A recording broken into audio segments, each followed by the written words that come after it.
Oh, you know what I love? Sports. Love sports. Sports. When it comes to Texas A&M. Where are you getting this information? Let me tell you.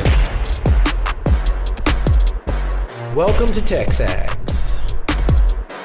TexAgs Live. I feel like I should be listening to the theme song from the Jeffersons. You know, we're moving on up. We will develop men, we will graduate players, and we will win championships on the field. The best way for us to win is to do it together. He is a guy that has gotten better and better and better. He's just got that dog in him. It's been special. The 12th man this past week was unbelievable. And this is a real program. It's not fake. This is a real place. And if you want to be really good at football, this is a really good place to be. You know, if I'm betting on anybody, it's the Aggies.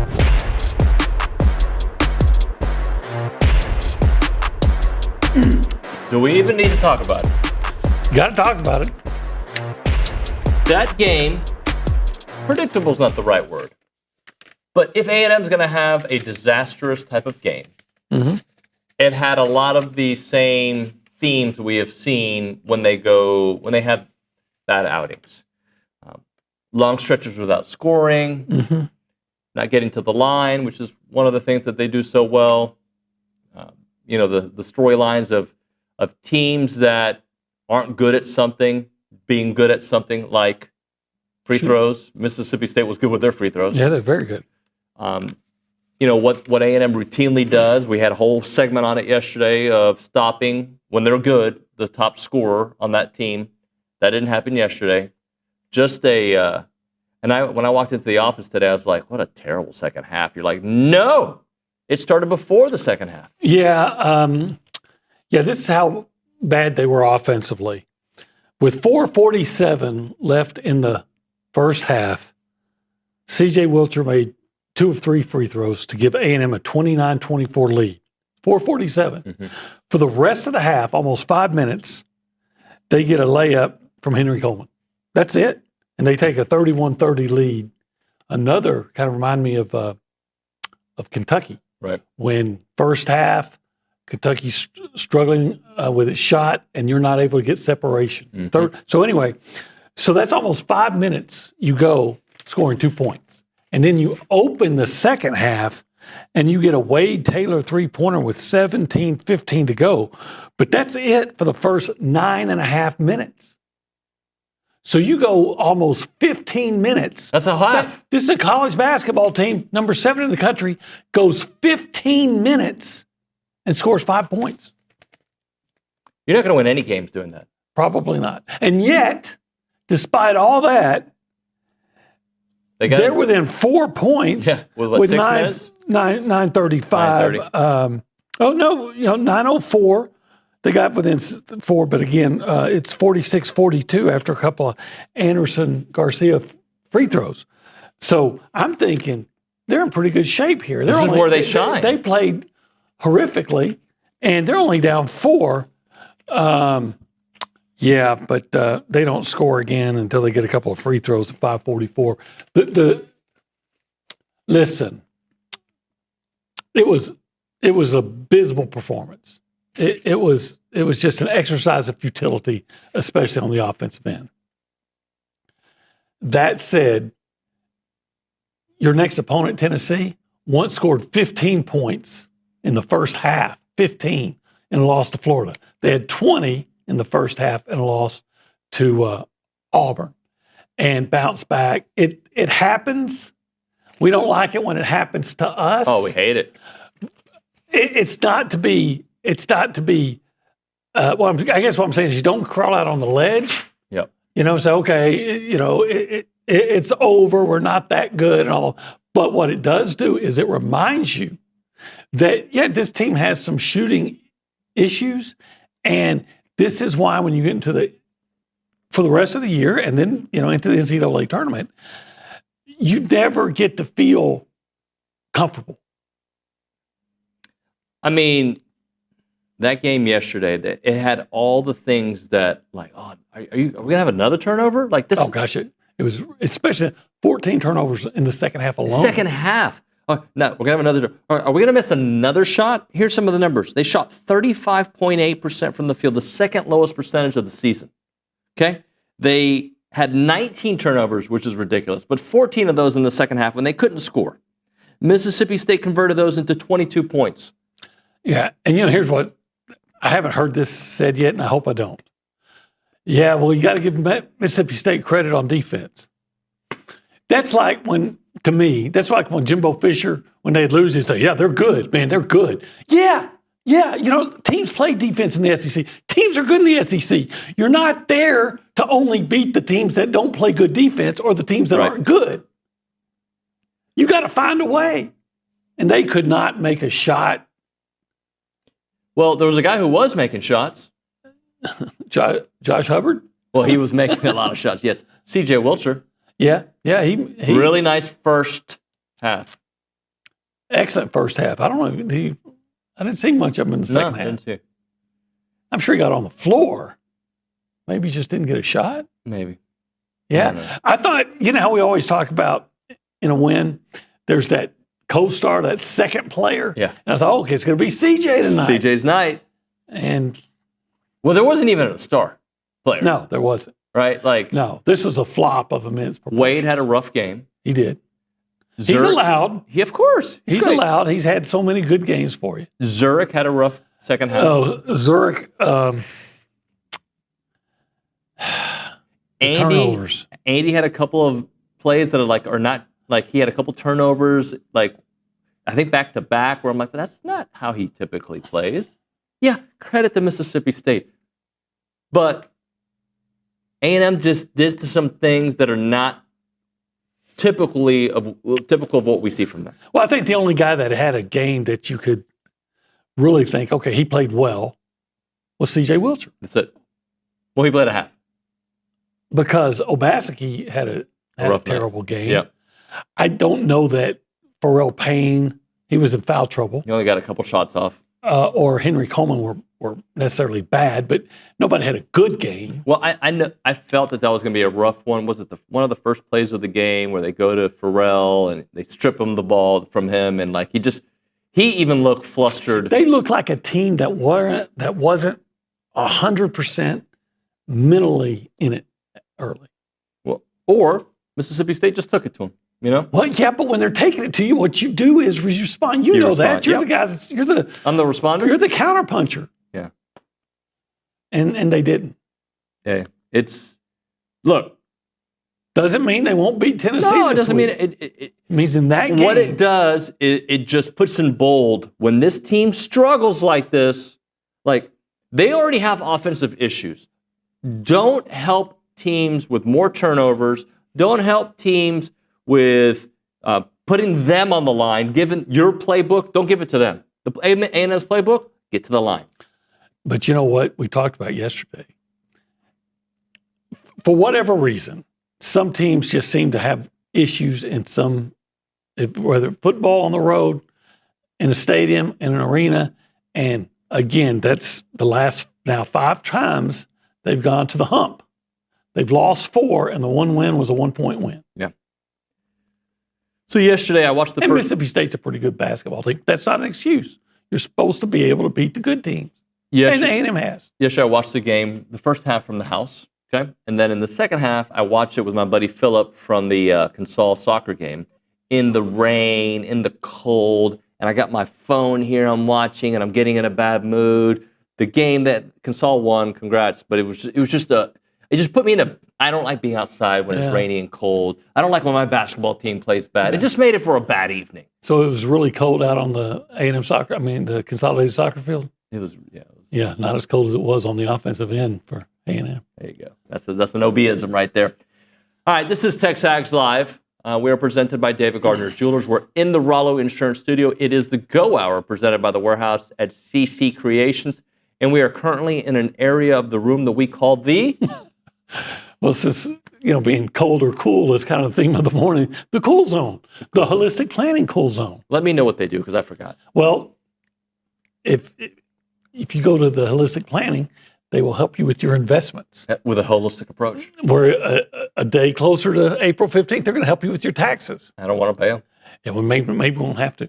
And then estate planning, which could include investing in pro sports. That I could do.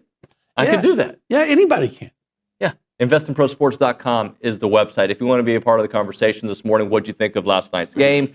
What kind of pause does it give you when you think about this team trying to get to a Final Four, an Elite Eight, Sweet 16? You can do that by calling us up on the Buffy's Catering Hotline, 979-693-1150. You can text that same number as well, 979-693-1150. We go around the room. We say hi to the people. We say hi to Nick Savage, our director. Good morning, Nick. Howdy, good morning, y'all. What's up? Well, it stinks to see that, win streak come to an end, but obviously you look to this Saturday and what an opportunity it is. I think Luke was in here yesterday saying you go 1-1 this week, you're in a really, really good spot. And so, kind of got to flush the bad game, right? You get those every now and then in a long season. So got to flush it and turn all your attention now to a number 6 Tennessee squad that's going to be really tough. Kay Nagley tells me they're the number 1 ranked defense according to Ken Palm. So that's a struggle for the Aggies to fight through. Typically, outside of last night, I don't worry about taking on a really good defense because A&M struggles offensively anyway. And their strategy is offensive rebounds, putting it back up. Yesterday, though, Mississippi State beat A&M at their own game. Yeah, but yes, Mississippi State did all the things that A&M typically does and all those things, but you got to make some open shots. Yeah. And sometimes you wonder what the offensive strategy is. So they get the ball to certain players, and it's like the offense stops. It just becomes a one-on-one. Is my guy better than that guy? And that's a lot of times they dribble into like the middle of the lane, and then it'll be 1-on-3 because 3 guys are. Right. And it just sometimes you just wonder what the strategy is there. Right. No, I agree. All right, let's go to the Angry Elephant News and Social Center. A couple things about the Angry Elephant. Well, one thing, we're going to be hanging out at the Cypress location. March 1st. March 1st for that Florida game, currently number 2 team in the country. They're good, and they're big. And it's at their home. And it's at their place. They're athletic, they're big, they're good. A&M can beat them. And if you look back, I know we're getting ahead of ourselves, like the last 5 games between A&M and A&M's done well. I think A&M's like 3-2 in them, and they've all been right down to the wire. Even last year at the SEC tournament when they lost. A couple years ago, I think A&M was up significantly in the tournament, and then Florida made it a game. I think it was 2 years ago. Those are always great last matchups. year. Was that last year? Yeah, because the previous time they beat them in the tournament, I believe, was in Tampa when Hassan Diarra beat them on a 3-pointer at the buzzer. Yeah. Yeah, they've had a lot of great games with Florida. Yeah, but we got to worry about Tennessee first and Vanderbilt before that. Let's go to the Angry Elephant News and Social Center, shall we? Kaylee Dryer's there. Kaylee, hello, how are you? I'm good, how are y'all? Oh, I'm doing great, thank you. So we have a few notes I don't like that look you gave me. I'm just kidding. We have some notes on women's golf. The number 18 women's golf team finished 6th at the Moon Golf Invitational. The Aggies shot 7 over 295 in the final round, which gave them an 11 over 875 score for the tournament. The Maroon and White outplayed 8 top 50 teams, including number 9 Northwestern and number 10 Virginia. All right. Go Gary Chadwell. I think we'll have him in studio tomorrow. And then we also have a note about the draft coming up. So Daniel Jeremiah put out his 2025 mock draft, and he has Shamar Stewart going number 27 to the Ravens. And his description of this is, as he states, Stewart just feels like a Raven to me. He's big, explosive, and disruptive. What a great place for him to go. Well, yeah, because he can be there with another Aggie. Last time the Ravens drafted an Aggie in the defensive line, it's worked out great for him, which is Justin Matabike, but now he's going by a different name than Justin, so I've already forgotten. Right. His Nigerian name. Yeah. Which I forgot what it is. I'm sorry, Justin, but you're always going to be Justin to me. Yeah. When he played at A&M, he was Justin Matabike. Yeah. So anything else, Miss Kaylee? We have just one note on baseball. So as we know, the Aggies outscored Elon 32-14 runs, and the pitcher this weekend was Ryan Prager. He struck out 8 batters in his 5 innings pitched, and the hitter of the weekend was Jace, who hit 3 homers, had 7 RBIs, and stole 2 bases. So great weekend for them. How often, and I think it's going to be often, are we going to have that same report from Kaylee about Jace and Ryan Prager? This weekend, another big weekend by Jace Lavalette, and another great pitching performance from Ryan Prager. Yeah, it's probably going to be a weekly installment. Yeah. It's like having Shireen on. It would just should call it the Prager Lavalette watch. Because it's going to be watch. good. It's going to be good. I was hoping they were able to get that game in yesterday. I was wanting to see a little bit more. Me too. And excuse me. I feel bad for Brauninger. I mean, he was going to be honored. He was excited to see the old school come into town. And Coach Early was like, he's going to throw the first pitch. Now, really? He said that on the air. I don't know if he was joking, but I took it to mean that he was really going to throw the first pitch. I would like to see that. Ryan's always talking about. Excuse me. I don't know.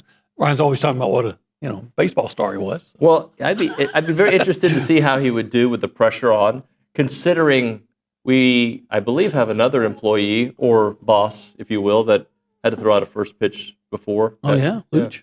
Brauninger's starting to get kind of svelte. He's taking off some pounds. He may be starting to look like a pitcher out there. No? Like Terry Forster. Huh. Or CC Sabathia. See, I can see a little CC Sabathia. He wears the hat the same way. All right, let's do this. Let's hit a break. When we come back, look, we're going to talk to Tom Schuberth at 8:35. So I want to do a little football, okay? All right. We'll do a little football on the other side. J.D. Piquel's got his top 10 rankings for every Power 5 program. Where does A&M stack up on that list? We'll see if they're even on that list. We'll talk about that on the other side. Right now, though, let's just tell them the truth. Yeah. Let's get to the bare bones when it comes to 1775. Yeah. Well, look, here's the way I look at it is, if you're having a bad week, if you're having a good week, go celebrate. If you're having a bad week and you need to feel better, like maybe after a really bad loss, and it's almost Thursday, I would head out to 1775. You talk about some comfort food. Get comfortable with some of those pork ribs. Get that protein, makes you warm too. Get comfortable with some of that succulent brisket and the jalapeno cheese sausage, and of course the queso mac and cheese. Get comfortable with that, and it makes you feel better. It makes you feel better in your taste buds. It makes you feel better than in your stomach. Then it makes you feel better overall. In your soul. In your soul. You're more of a pork ribs guy there, right? Well, no, I mean, I like it all. You like it all, yeah. And I like to get the sampler. Mm-hmm. Because then you can sample. I can sample it all. Actually, if I could just get the brisket, the pork ribs, and the sausage with the side of queso, then I'm good. So if you could get the entire menu, you're good, is what you're saying. What I'm saying is I've had the turkey. It's excellent. It really is. Really. If you're trying to go lower fat. Right. And I'm not the pulled pork was good, even though I'm not a huge pulled pork guy. Yep. But if I could get those three with the side of the queso mac and cheese, I would be good until next Thursday. 1775, txbbq.com is the website. Call them up, 979-492-6241. They're open 11 a.m. until they're sold out from Thursday to Saturday. It's 1775. It's lyrical.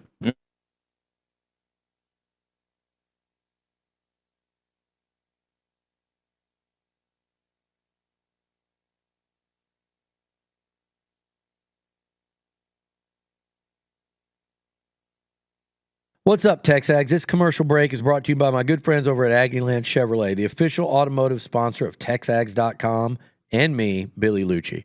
Greg Gunn is the proud owner of Aggieland Chevrolet and invites you to visit the dealership to experience true Aggie hospitality. From their friendly staff to the experienced service team, Aggieland Chevrolet is TexAgs approved. Check out the dealership off of Highway 6 in Bryan or go to AggielandChevrolet.com and tell them Billy Lucci sent you by.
TexAgs Live, presented by David Gardner's Jewelers Rollo Insurance Studio. Go Hour, presented by The Warehouse at CC Creations. David Nuño, Olin Buchanan on Wednesday, February the 19th, 2025. It's going by fast. It is going by fast. All right. Basketball season goes by fast because you have 2 games a week. Yeah. And so you're always, it seems like you cover one and then you prepare for the next one, and it just seems to go by faster. It does. It does. I feel like once the clock turns to January, right, everything goes from a sports perspective just where it feels like it takes forever to get to college football season, but basketball and baseball season seem to go by fast. Yeah, and the older you get, the faster time goes. Football time, shall we? Let's talk about it. J.D. Paquille, you familiar? Yeah. He actually was posting on TexAgs this week. Top 10 programs set up for success over the next 3 years. Okay. I'm going to say a school. You tell me if you agree. And we're going to see if A&M makes this list. Okay? They're going to say Ohio State. Number 1 over the next 3 years for Texas. success. Yeah. Agree, disagree? No, I agree. Their people spend money. Yep. Number 2, Oregon. Their people spend money. Number 3, Ohio State. Georgia Bulldogs. Oh, well, their people spend some money. Number 4. You like the voice when I do that? Yeah. Number 4. Ohio State. They got to come up pretty sooner or later. Yeah. Number 5. Michigan. Notre Dame. Notre Dame. Okay, we're running out of spots here. Number 6. Well, Notre Dame always benefits from, they recruit nationally, but they also get a week schedule. Yep. Every year. Number 6 on the list. Michigan Wolverines. Yeah, I knew they were going to show up. I mean, what's the Barstool guy just gave him and another guy just put $3 million for a quarterback. Number 7. Number 7. The Alabama Crimson Tide. Yeah. Number 8. I would question that, but I never think Alabama's going to be bad. Number 8. Number 8, LSU. Yeah, they'll find money that they don't have. Yep. Number 9, Tennessee. That's interesting. I keep hearing how good Tennessee is, but they never reach the hype.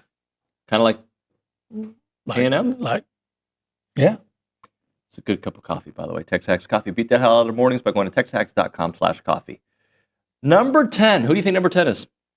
Clemson. No, sir. I'll give you one more try. The Texas A&M Aggies. Number 10 is Texas A&M.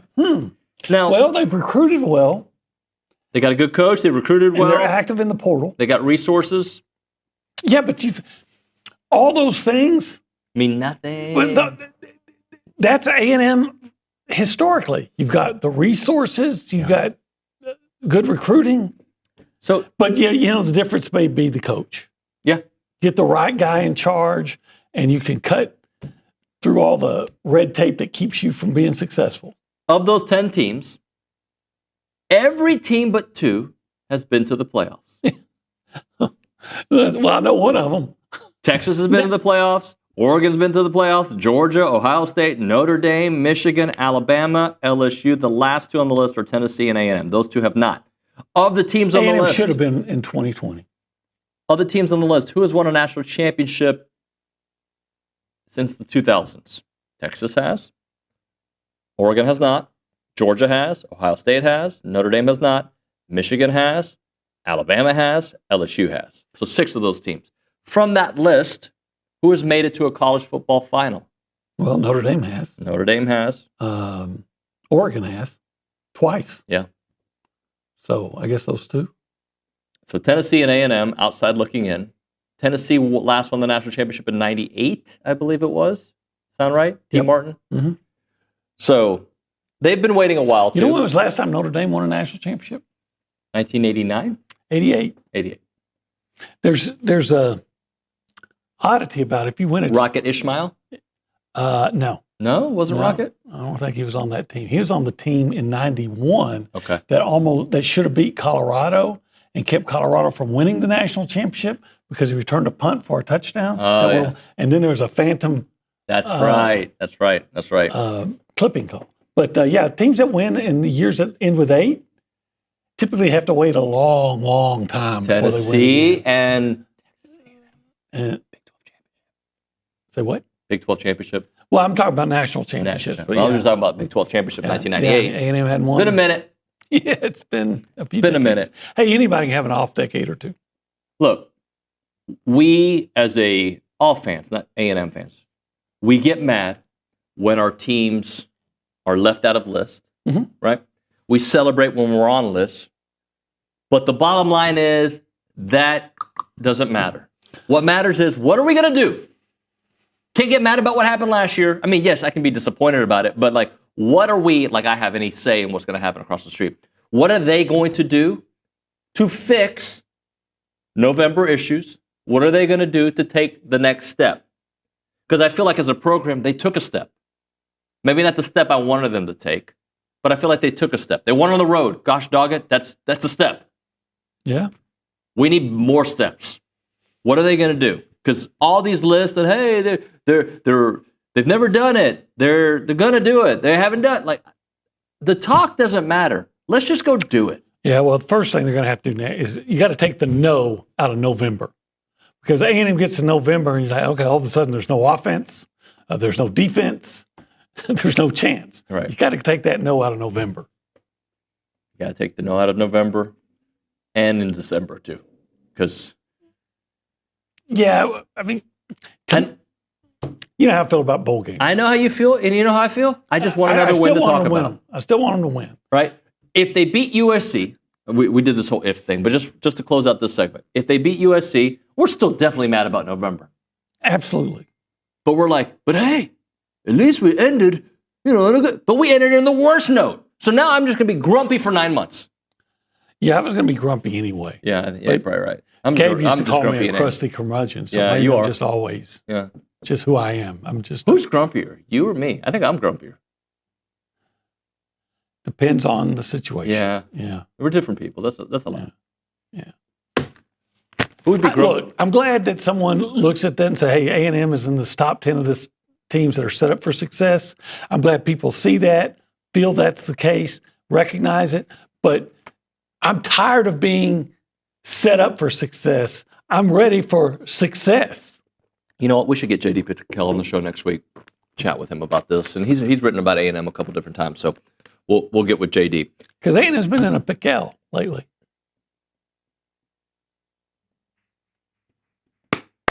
No big deal. But you know what, though? Sometimes, like, here's the truth. Billy knows this.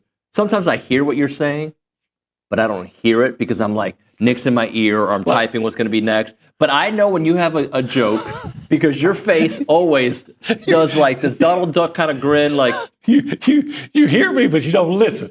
Kind of like what? Kind of like the white guy on White Man Can't Jump when he's listening to Jimmy. You hear Jimmy, but you listen to Jimmy, but you don't hear it. Yes. Great movie. I enjoyed that. They made a remake of it. I know. I watched for like 12 minutes. Yeah. All right, bird dog time. Aggie owner company operated, creating access to hunting opportunities. I want you to think of it of a Airbnb for hunting opportunities that make it easy for the landowners to get more hunters and make money on their ranches. They've been doing that because they get people hunting, right? That's going to bring some cash to you. But also, if you are a landowner, if you have a farm or ranch, they're going to take care of you in different ways because they're going to help you find those tax benefits that are out there that you haven't even thought of. All you need to do is be farming or running cattle on your land, and they're going to optimize and find you those tax benefits. Their clients are making an extra $100 to $500 per acre of land. They can be your personal consultant and help you maximize the income on your land. They're great. If you haven't met Jonathan Luskett, you need to reach out to him.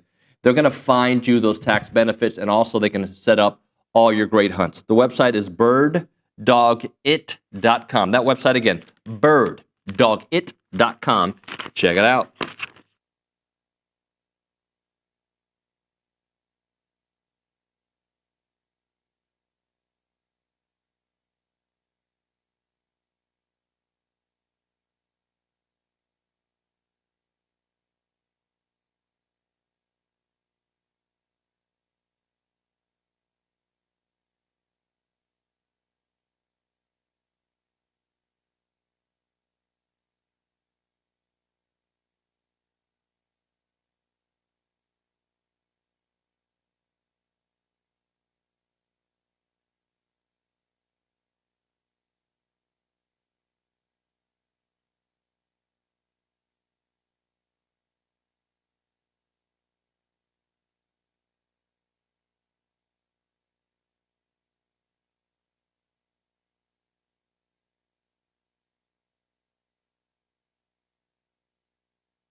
TexAgs Live, presented by David Gardner's Jewelers, Rollo Insurance, Studio Go Hour, presented by The Warehouse at CC Creations. Let's go to that Buppy's Catering hotline where we're going to find Tom Schuberth, the coach, to break things down about last night's terrible performance. Tom, good morning, buddy. Good morning, guys. We're doing well. So I want to do this. I'm going to go to the Angry Elephant News and Social Center. Kaylee, I want you to read Tap, who's a good friend of the show, Tap Vents. He has a text that comes in, and I just want to read that text, and then you respond to it, Tom. He says, every good team has that game. It's how you regroup and play moving forward. Yep. Mr. Schuberth? Absolutely, David. There's no need to panic. I would love to analyze the game. As you know, I was there, sat at midcourt, so I got a great view of the game. And that's a tough place and a tough time to win that game. Even though Mississippi State was 2-4 in the league in Humphrey Coliseum, they were ready to play. You know, with 9 minutes to go, it was a 4-point game. With 5 minutes to go, it was a 6-point game. And the Aggies just didn't make plays, and Mississippi State did. That's how I saw the game. I mean, the 19 turnovers were uncharacteristic, but other than that, I thought the Aggies played like the Aggies play. Yeah, you know, going what Tap said, I've always heard coaches tell me that in a long conference thing schedule, you'll probably play 2 games over your head, 2 games way below your standards, and then you what you are in the rest of in the rest of the games. What are the Aggies? Well, they're a team that wins when you throw statistics out the window. I mean, David and I have talked a lot about it. When they shoot the ball poorly, they still find ways to win. And they didn't shoot the ball great yesterday, but it wasn't like their worst shooting night. I think what hurt them was the untimely turnovers. Mm-hmm. You know, they had a couple that weren't characteristic of them, just sloppy play, or they weren't as good to the ball as like Mississippi State was. Late in the game, I thought Mississippi State beat them to some 50-50 balls, but they were determined. They had a great crowd and atmosphere, and it was really a must-win for Mississippi State to stay relevant in the seeding process. So I felt sorry for A&M because I thought it was a game they could sneak out and win and stay on that 2 line, or maybe even move up to a 1 line if they keep winning. But I wasn't surprised by the outcome, and not to be disrespectful to the Aggies, that's just a hard game to win. And the best way you can look at it, they were a 3-point underdog going into Starkville. Yeah. So the experts didn't expect them to win the ball game. Yeah, I don't think not surprised they lost. Surprised how they played. Yeah, I'm surprised that they. Let's be honest. They were offensively inept, whether it be shooting, whether it be the turnovers, and I think they have 6 second chance points, and that's a big indicator of A&M success or failure. It is, and I think Mississippi State put a huge emphasis on it, and they're a good rebounding team. They're right up there. They're not as good as obviously A&M. We're best in the country offensive rebounding, but overall rebounding, they're like a +4 or 5 overall, and they've got good athletes that can, battle with our guys. I thought the one thing that Mississippi State did a great job was neutralizing our big men. I mean, Henry Coleman did not have a good ball game. Obviously, Payne was only 2 for 2, and they kept him in foul trouble, and he was frustrated. They really did a good job of dropping down on him and, making it difficult for him to even get angles to the basket. So I was impressed more with Mississippi State than I was disappointed with Texas A&M. I mean, I really thought, like always, they were going to make a run and it was going to be a 1-possession ball game. And I believe the players thought that. And then when Harris got on that roll and hit those 2 huge threes from the left corner, that kind of was the undoing of A&M. Tom, I want you to kind of explain it in a coach's way, but dumb it down for us. So yesterday, Buzz Williams says we're playing on a broken floor. They're scoring layups. They're scoring threes in transition. We're fouling in transition. That's just mathematically hard to overcome. That's a credit to Mississippi State's game plan, a credit to their execution. So just the broken floor, when coaches talk about that, I mean, obviously Buzz goes on to kind of explain what he meant in that particular game. How do you fix a broken floor when it's breaking on you? Well, taking care of the basketball. When you turn the ball over, bad things happen, and I always say when you have good offense, your defense it gets better. And we didn't have good offense, and we weren't making shots, and then we were turning the ball over that led to that open floor and that Mississippi State scoring in transition. If I'm not mistaken, David, I think they had 20 points in fast break opportunities and well over that on turnovers, So Mississippi State played good, and Texas A&M didn't play very good, and we were still in the ball game. So to me, when you play poorly and still have a chance to win, you're a good basketball team. I mean, I think A&M can beat anybody on any given night.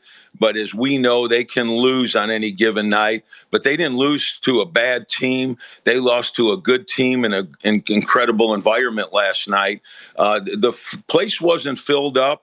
I think a lot had to do with the weather was supposed to be bad in Mississippi, and it was a Tuesday night at 6 p.m. But the environment, they were ready for Texas A&M to roll in there. They stormed the court. The students that after the game, I don't know if they showed that on TV, but, Mississippi State was ready, and A&M couldn't take their best shot.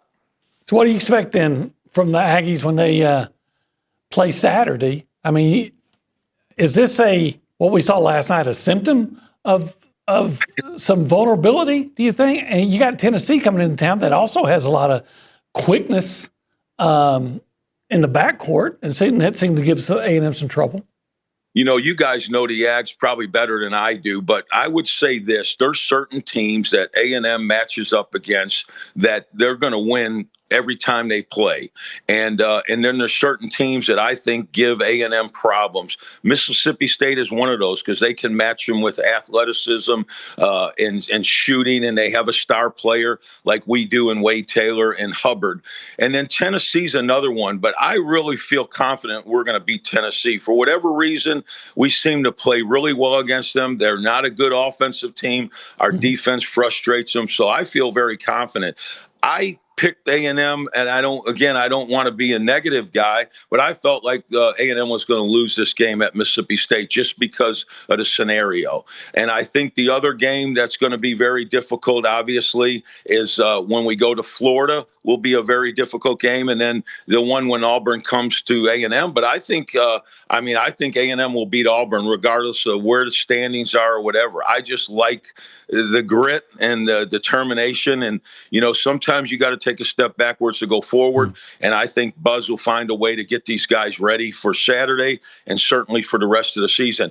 And David and Obi, I don't know what you think, but I was proud that they were a two-line, but I was kind of surprised. Yeah. I mean, a two-line is like impressive, and you got to almost go through the season with having very few miscues, and we've had a few, and so there's still some opportunities to drop, but there's still opportunities to stay in a two-line. So it starts with Saturday.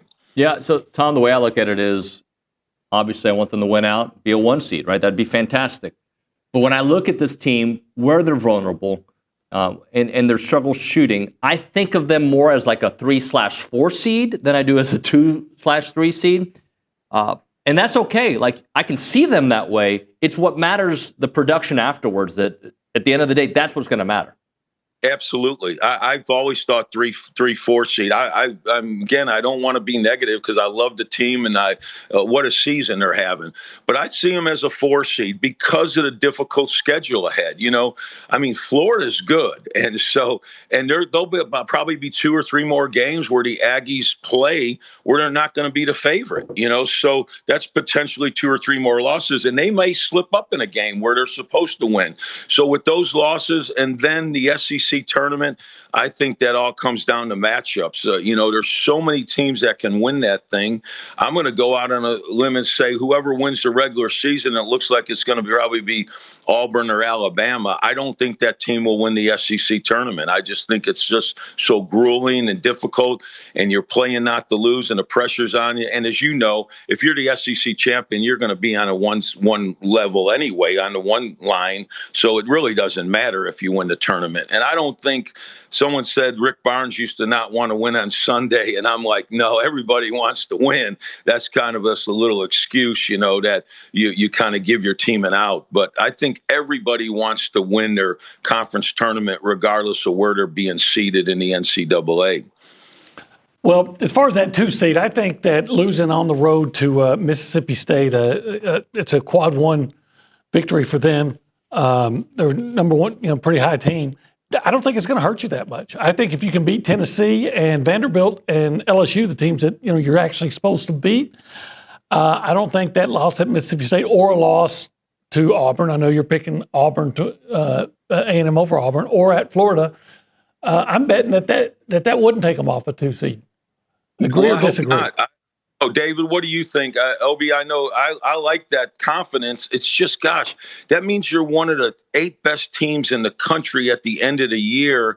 And I know there's 3 or 4 in the SEC that are still rated above us.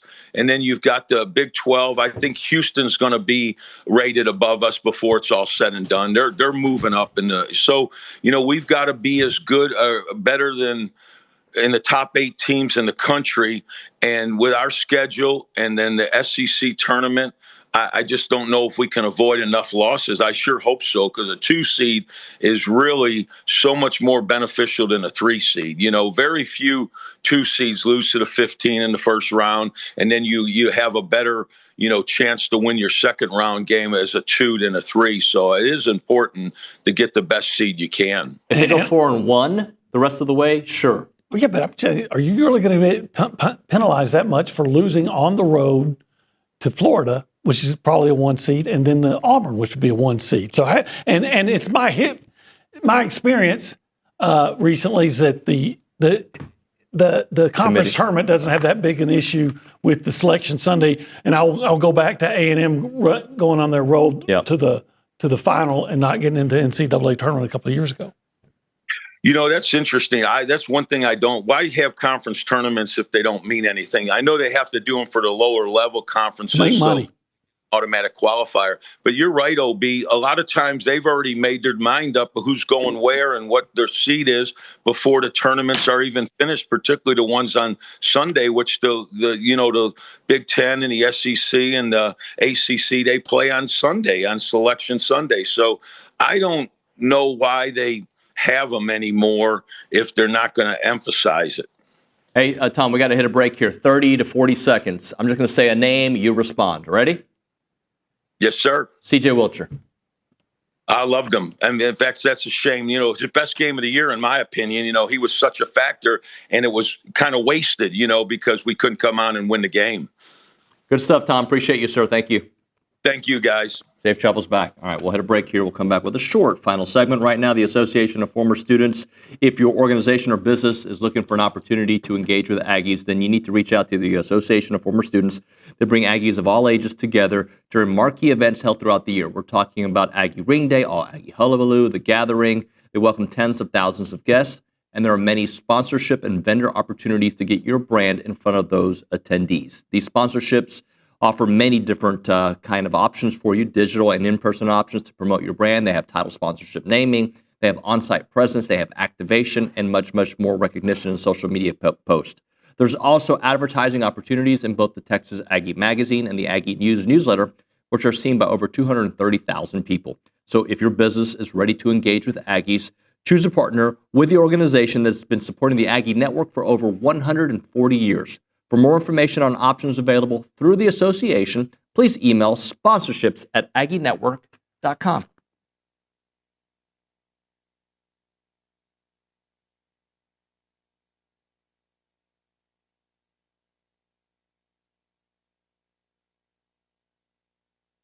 Everyone, David Nuño here in a moment right now for Snaps Clothing. They are the makers of the only official licensed Texas A&M Pearl Snap shirts. I'm wearing it right now. This is part of their Tailgater collection. It's built for game day. My friend Edgar over there is doing great work. You've got to check out the clothing. It's the Pearl Snaps. It's the cool look. It's kind of hip, but also Western. You'll love it, and they have great stuff there. They'll keep you comfortable as you're repping your Aggie gear, and it's the place to go to get it. Whether you're watching the game from home or tailgating before watching the stands, these shirts have you covered. Head to snapsclothing.com. That is snapsclothing.com to gear up for the season.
And we're back. It's TexAgs Live. You got a little smile on your face. I like that song. Yeah? Yeah, remember.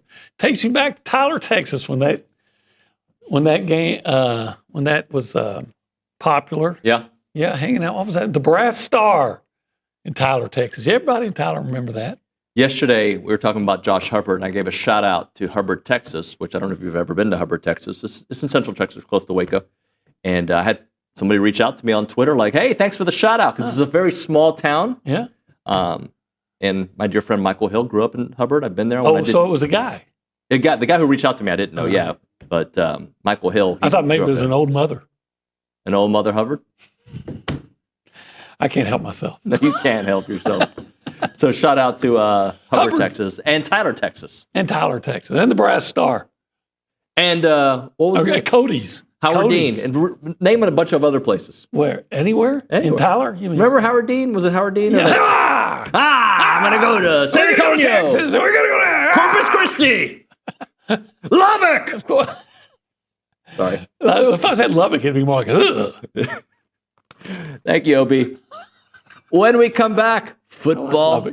I do too. I've been there once. I don't know if I liked it. It was just a place. When we come back, John Harris talking football. That and more. It's TexAgs Live.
Little John Harris banger for you. Bad Bunny, TexAgs Live, presented by David Gardner's Jewelers, Rollo Insurance Studio. Hour number 2 of the program, football, football, football. We go to the football takeover man himself, the founder of it, and of course the Texans sideline reporter, John Harris. Mr. Harris, how are you, sir? I'm good. I didn't realize I liked Bad Bunny, though. I'll tell you that. Well, I saw you you bobbing your head, so that means you like it. Yeah, I guess. Yeah. Then there's a lot that I like then at that point. So yeah, Bad Bunny, who did a great job on the SNL 50 anniversary show, which I thought was okay. The best thing was Sandler's 50 years song. If you like Saturday Night Live at all, or you just watched it all, go watch his 50 years song because it was absolutely awesome. I didn't see it. The only clip I saw was Ryan Reynolds. And I know there's a lot of drama going on with him, and like people do not like him and his wife at the moment, but I thought it was kind of funny, his whole, hey, what have you heard, when they were asking him being in the news. That was funny. All right, let's talk some football, buddy.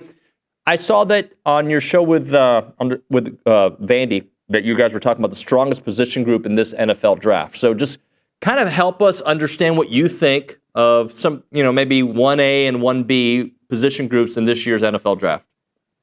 Well, to me, I think it's pretty clear the two positions that stand out from a value standpoint, are running back, which I just posted my running back rankings at footballtakeover.com.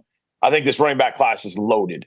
I think you could go 1 through 20, maybe even further, and find not only contributors this year, but I think you can find guys that are going to end up being bell cow running backs for a team, or at least a really solid number 2 to a good number 1 down the road. And I think defensive line is up there as well. Defensive line is incredible this year. And I think it's both. It's more inside than it is outside, but there are guys that you just don't know how teams are going to deploy them. Like, I don't know if teams are going to put Shamar Turner more inside or maybe try and play him as a heavy 4-3 defensive end. Shamar Stewart, same thing. Is he going to be more an outside edge guy, or is he going to play more on the inside, kind of like the Nico Autry does? So I just say defensive lineman in general. I just think the number of 280-pound to 325-pound or more defensive linemen in this draft that can absolutely play right now, tomorrow, is incredible. And I think you can see the numbers. I think Dane Brugler tweeted this the other day, our good friend. He said last year they had 24 interior defensive linemen at the combine. This year, 41 got invites. And look, I mean, those invites all went out after the Super Bowl, but I think after the Super Bowl, people are like, we need those guys. We want Jordan Davis, and we want Jalen Carter, and we want, Nolan Smith and Jalen. We want all those guys.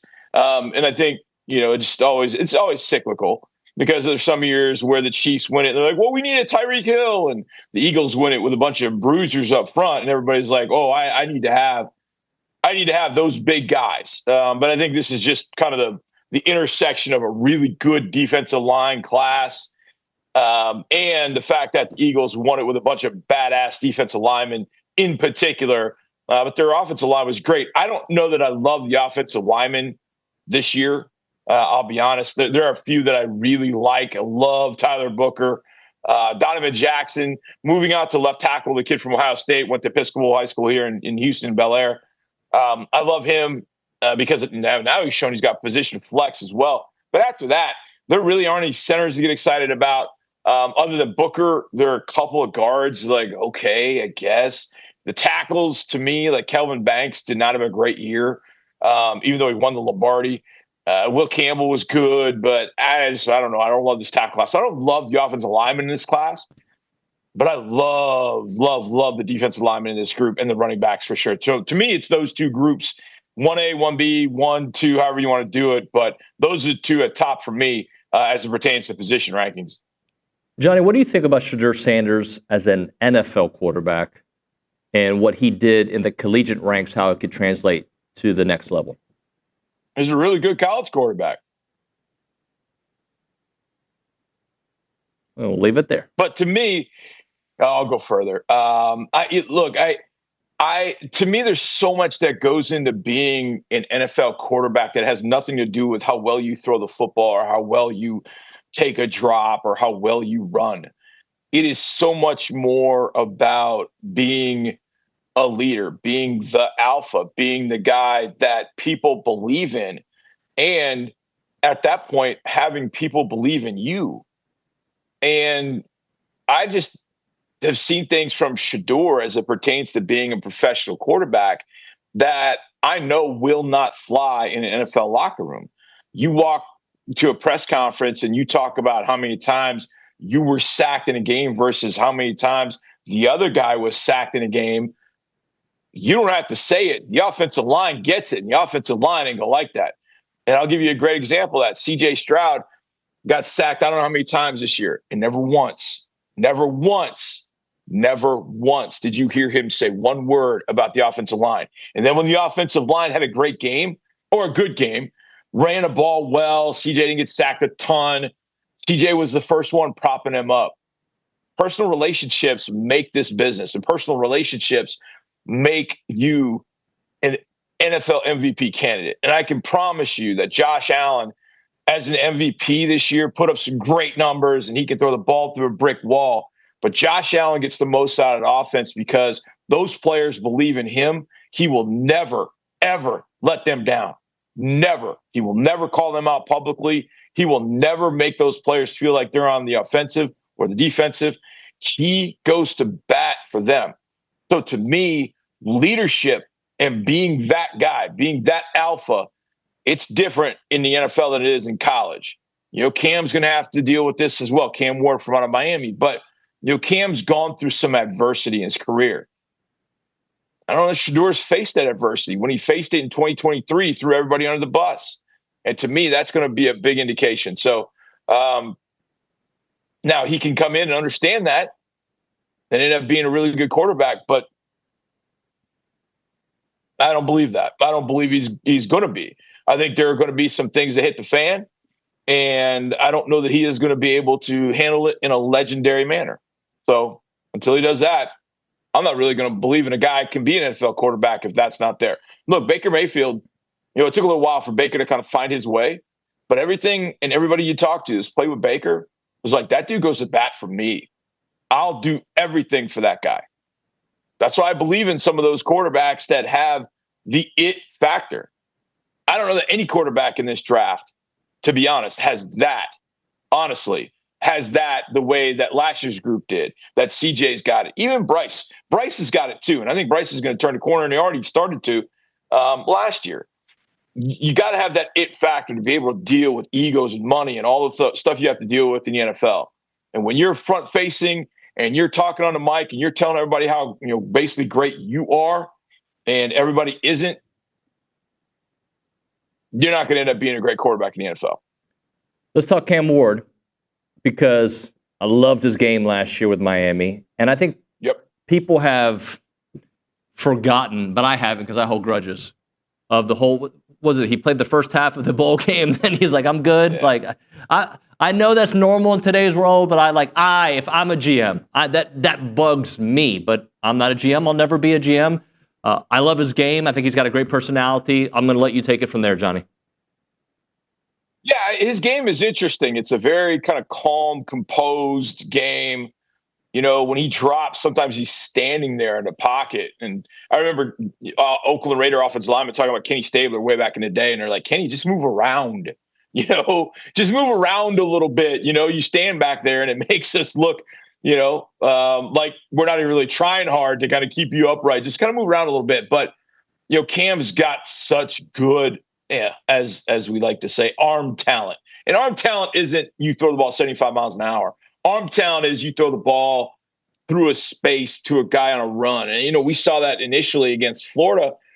But the thing about it is, David, everybody was like, oh, Cam Ward, I had him in my Harris 100 when he went to Washington State, 2 years ago. And I remember talking to Casey Keeler, formerly coach at Sam Houston out at Temple. And we talked that spring. We were at lunch together, and I was asking about that playoff game against Incarnate Word. And he just looked at me like, that kid's a stud. Like, that kid single-handedly brought them back in the game. And he said, we knew he was good, but we didn't know he was that. And then he goes to Washington State, and, it's a little different offense than he obviously ran at Miami. And so it was quick trigger. It was get the ball out. He's got a hair trigger release. Now, there's going to be a play in every game that Cam Ward plays for the next how many ever years until he's got to kind of shake this out of his system. But there's going to be one play where you're like, what the bleep, bro? It's going to be that. Even in the Florida game where he's just taken the nation by storm in the opening weekend, he made a play where he's rolling left and he throws it back sidearm like he's a shortstop going across the middle. And the ball's not even close to his receiver. And then you see that in every single game he played. So there's always that play. And you'd like to be able to coach it out of him, that play. So, there are times where the decision-making can't always be YOLO. There's got to be a little bit of, let me live to see second down. And I'm not saying you got to get totally conservative, but, you can't on 1st and 10 throw a ball behind your back to somebody every single time. But he creates plays. He doesn't just make plays. He creates plays. Sometimes out of nowhere. Sometimes he's going down on a sack. I can't remember. Maybe it's Virginia Tech. He's going down on a sack, and he just happens to see his running back, and he's like, here, you take it, and kind of flipped it to him. As he's going down, and the running back ends up making a big play out of it. And you're like, he creates plays. I think he should go number 1. I think he should go to Tennessee. I don't love that because I don't really want to face him. But the one other thing I like about my quarterback is I want to see my quarterback deal with adversity. And I think Cam has done that. You know, when you don't get scholarship offers out of West Columbia High School and you end up having to go to Incarnate Word, and then you go out to Washington State because your quarterback's head coach, gets the offensive coordinator job. So you follow him out there, your bigger, stage in the Pac-12. And then you got to go to Miami after Washington State gets kind of frozen out of the Pac-12, and you get an opportunity in Miami. And obviously you get some money along the way, but you get an opportunity to show what you could really do on a national stage. So I've known it for a few years. And look, I think Cam has got arrogance bordering on cockiness is going to rub some people the wrong way. But I think when you know what he's been through and the adversity he's been through and what he's gotten to, I think that's going to impress you a little bit more. And look, what he did in the bowl game, did I like that just so you get the record or whatever? I didn't care for that. But I'll give him one thing. He did play. He didn't have to play. But here's the one thing a GM is going to ask in an interview. After that, what are you playing for? Are you playing for your personal records? Are you playing for the bag? Or are you playing to better everybody on your team so you can go win rings for a long time? And I think that would be a really interesting question, because I think his answer is probably, I play for the team. Okay, my follow-up would be, then what did you do in that bowl game? What was that all about? Well, I was looking to get a record that okay. As soon as you say there are going to be a lot of GMs that turn it off. But if it's like, we thought, and you use the word we, and you're talking about us as a collective, that always gets me. That always gets me excited when I hear players talk about the collective we. We did this. We won this. We won the Heisman, all that kind of stuff. There are a lot of players that don't think that way. But I think that would be an interesting question in an interview. Like, what was that all about? I want to know your thought process on that, because I think that'll tell you a lot about what Cam Ward's about. I think he's a good kid. I think, maybe in hindsight, he either should have sat out of the game or played the whole thing. But I think GMs are going to have a pretty good handle on that. And look, I do think he's cocky. I think he's arrogant. And I think that's okay, especially if you're going to Tennessee. They need a little bit of that. So it's just a matter of you can't go overboard. Look at how CJ handled his stuff in 2023. Look at Jaden Daniels this past year. Jaden was quiet. He'd throw a touchdown. He'd kind of stand there, jog off the field, and Jaden's super confident, but you never got the feeling that it was Jaden and everybody else. And I think that's the way that these quarterbacks have got to look at things. And I don't know that I quite see that, especially amongst the most talented in this group. So I barely have first-round grades on both Cam and Shedeur. I just don't think this is a great group to find your franchise quarterback. But if I got to pick between the two, I think Cam is definitely the guy I'd pick 10 times out of 10.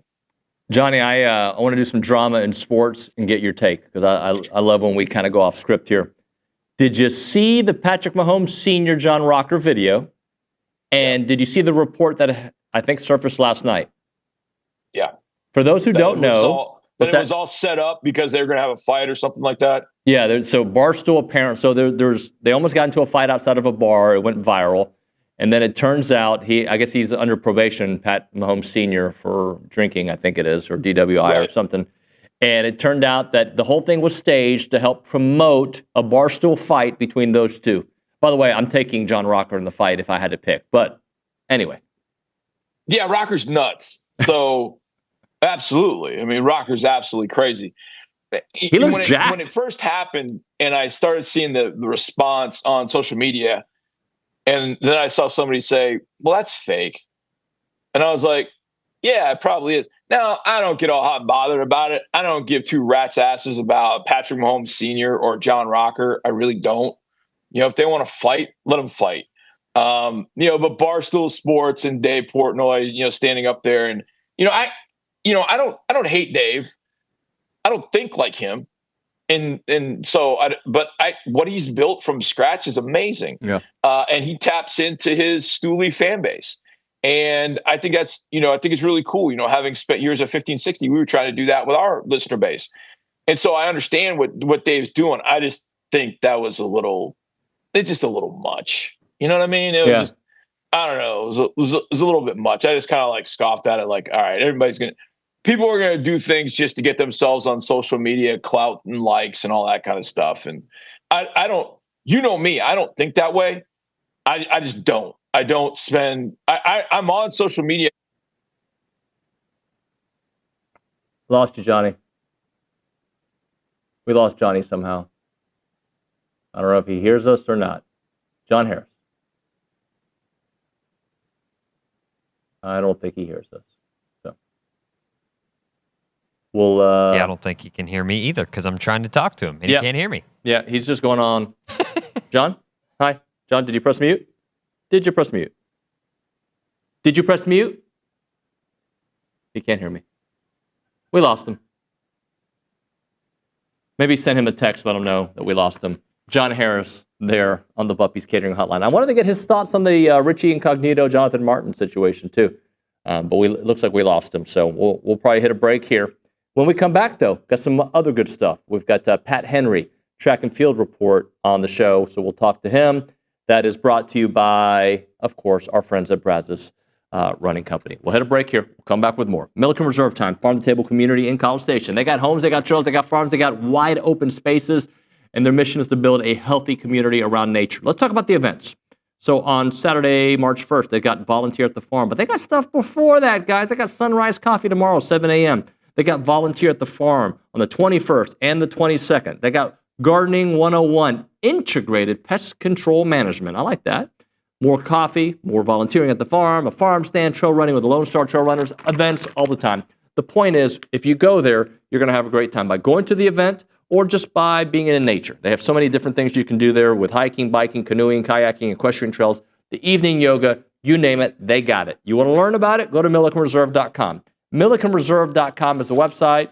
Go check it out.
And we're back on TexAgs Live. We're presented by David Gardner's Jewelers. We're in the Rollo Insurance Studios. Time for our weekly conversation with Pat Henry, brought to you by the Brazos Running Company, your local Aggie-owned specialty running store where you can find Brooks on Hoka shoes located at Century Square below the Star Cinema Grill. By the way, they also carry Duck Camp apparel in the store. Coach Henry, how are you? I'm doing well. How are you doing? So we were talking a moment ago. Yeah. I'm going to use language I probably shouldn't. The weather outside sucks. No, it's not real good. bad. Yeah, it's not good. Yeah, it's really cold out there today. That's why you're glad you have an indoor track. Heck yeah. A really nice one, too. Yeah, a good one. Let's start off with the Tiger Paw Invitational. I didn't know I was in the circle of trust, but I think I can start calling Jaqualine JQ because Yeah, I heard you you can. say it, so I think I'm in the circle. Yep. Broke his own school record. He's on a great streak right now. Yeah, JQ is a great competitor, and when there's someone in the field that can run, he's after him. Mm-hmm. And he won this meet, and JQ can not just a good athlete, he is a great competitor. So he's going to continue to get better. Is he a leader? By actions. Mm-hmm. He'll get involved a little bit. He'll talk a little bit, but he's more by action. He was fourth at the U.S. Championships outdoors last year at 13:00 in the short hurdles. We've only had one or two collegians ever run that fast. Right. Not us in the country ever. So he's a good one. Every week, not only because I like the name, but also I like the results. Winnie B, SEC Women's Field Athlete of the Week. Yeah.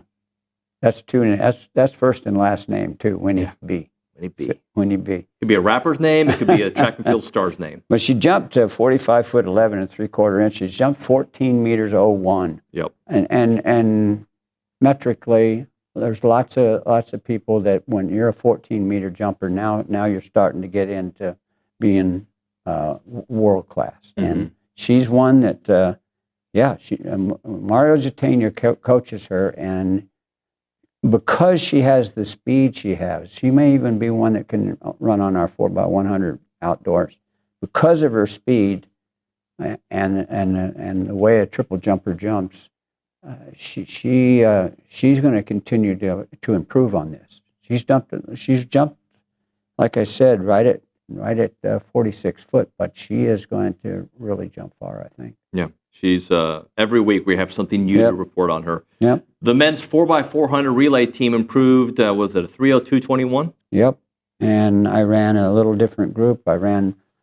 So that's really the second group that's run 3:02. I substitute one man in there this week, and he ran very well and helped us. Yeah.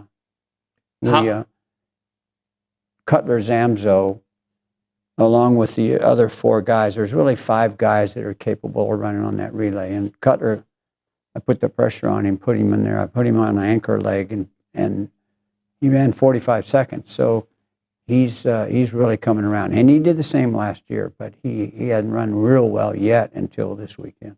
So when you're changing the group, is it gut? Is it great week of practice? Is it let's see how this is working this week? Yeah, it comes down to a great competitor, though, too.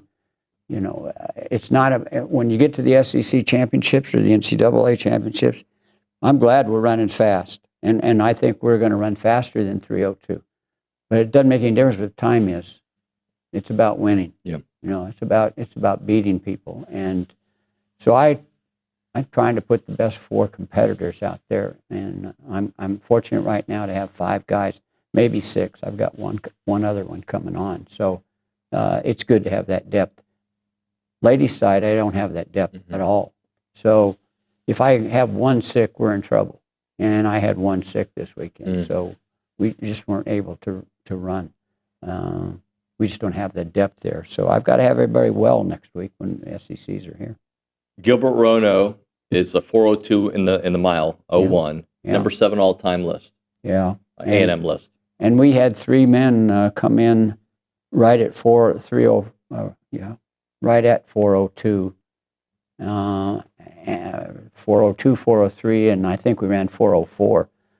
To have three milers running that fast is really good. And we have some good depth there too. So I'm pleased with that. Megan Roberts, the women's 3,000 meter, 9:19.87, also in the top 10, number 2 all time for A&M. Yeah, the deal about her run this weekend, I think her PR in the mile was 4:52 or 4:53.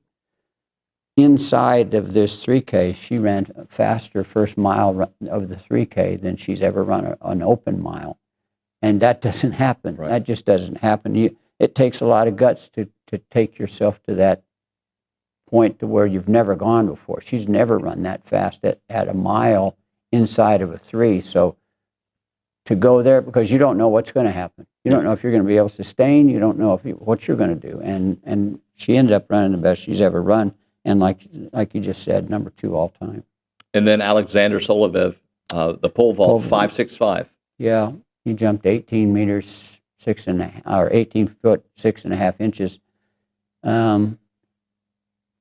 The funny thing about him, down at Clemson, their runway is elevated. It's about this high. It's about a foot off the ground. It's 4 foot wide, about a foot off the ground. So you have a little bit of bounce to the runway. You can't really feel it. Sure. Unless you're really running hard. But their runway wasn't long enough for him. So he's down at the very end of the runway, and he needs more runway. And he's the only guy in the competition that needs that kind of runway. It just so happened he ran out of runway, so we really kind of stopped him at 18.6. Gotcha. We also, that makes sense. I know the next 10 days, a little bit longer, are going to be very busy. Let's start off with the group you're sending to South Bend. Yeah, well, I think we have a great group that can qualify in the distance medley relay. On the men's side, Cooper Cothra has run a mile at 3:54. We've never had anybody run that fast, ever. And you have to have that kind of anchor on a distance medley because you run a 1,200 meters, you run 400 meters, you run 800 meters, and then you anchor with a miler. So your first 3 runners have got to put you in a great position, but you got to have a great miler on the end of it. I think we do, but I think we've got a couple guys up front that are going to help us at 1,200 meters and 800 meters, and we know we got a good quarter miler. So I really think we can run really fast.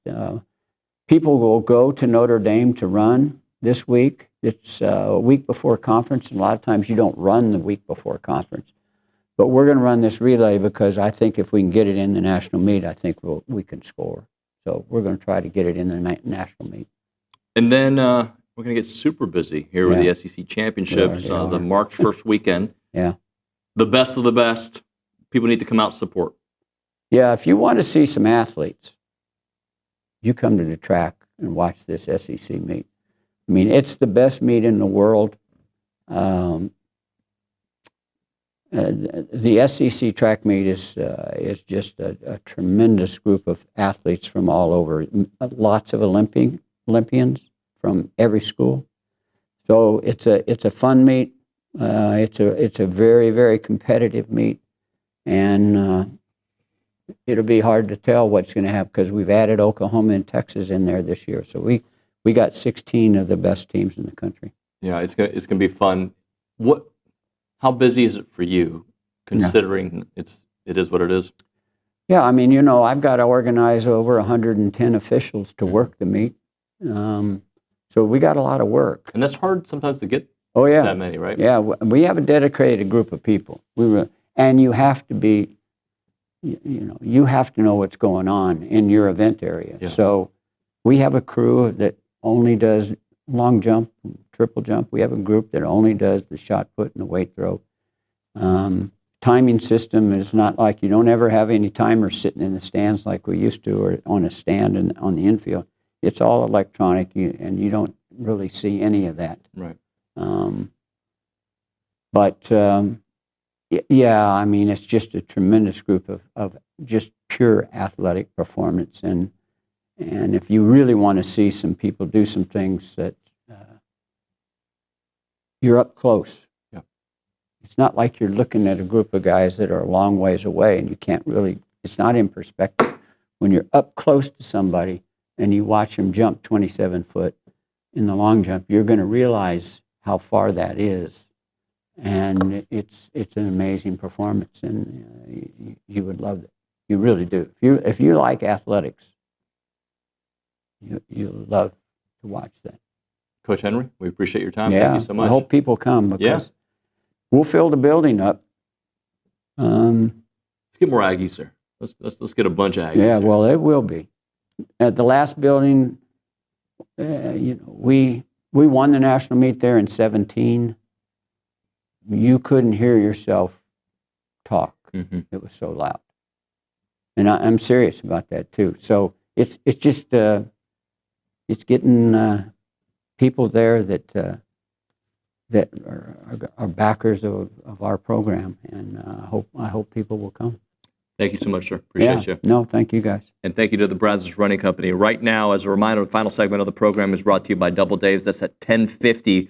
But caller number 12 right now at 979-693-1150. We're going to hook you up with your choice of a dozen pepperoni rolls or a large one-topping pizza from Double Dave's. They've been serving Aggieland since 1984 with your favorite pizza and, of course, those world-famous pepperoni rolls. Reliable in-house delivery, bringing piping hot goodness straight to your door. Just click on doubledaves.com and your favorites are on their way.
You know, the interviews are good that during the break, we're having our own show before the show. Yeah. Trisha Ford in studio. Hello. Howdy, how are you? We need to get her as a basketball analyst Right? in here. Basketball, football, Coach Henry and her having a powwow. Kay Nagley with us as well.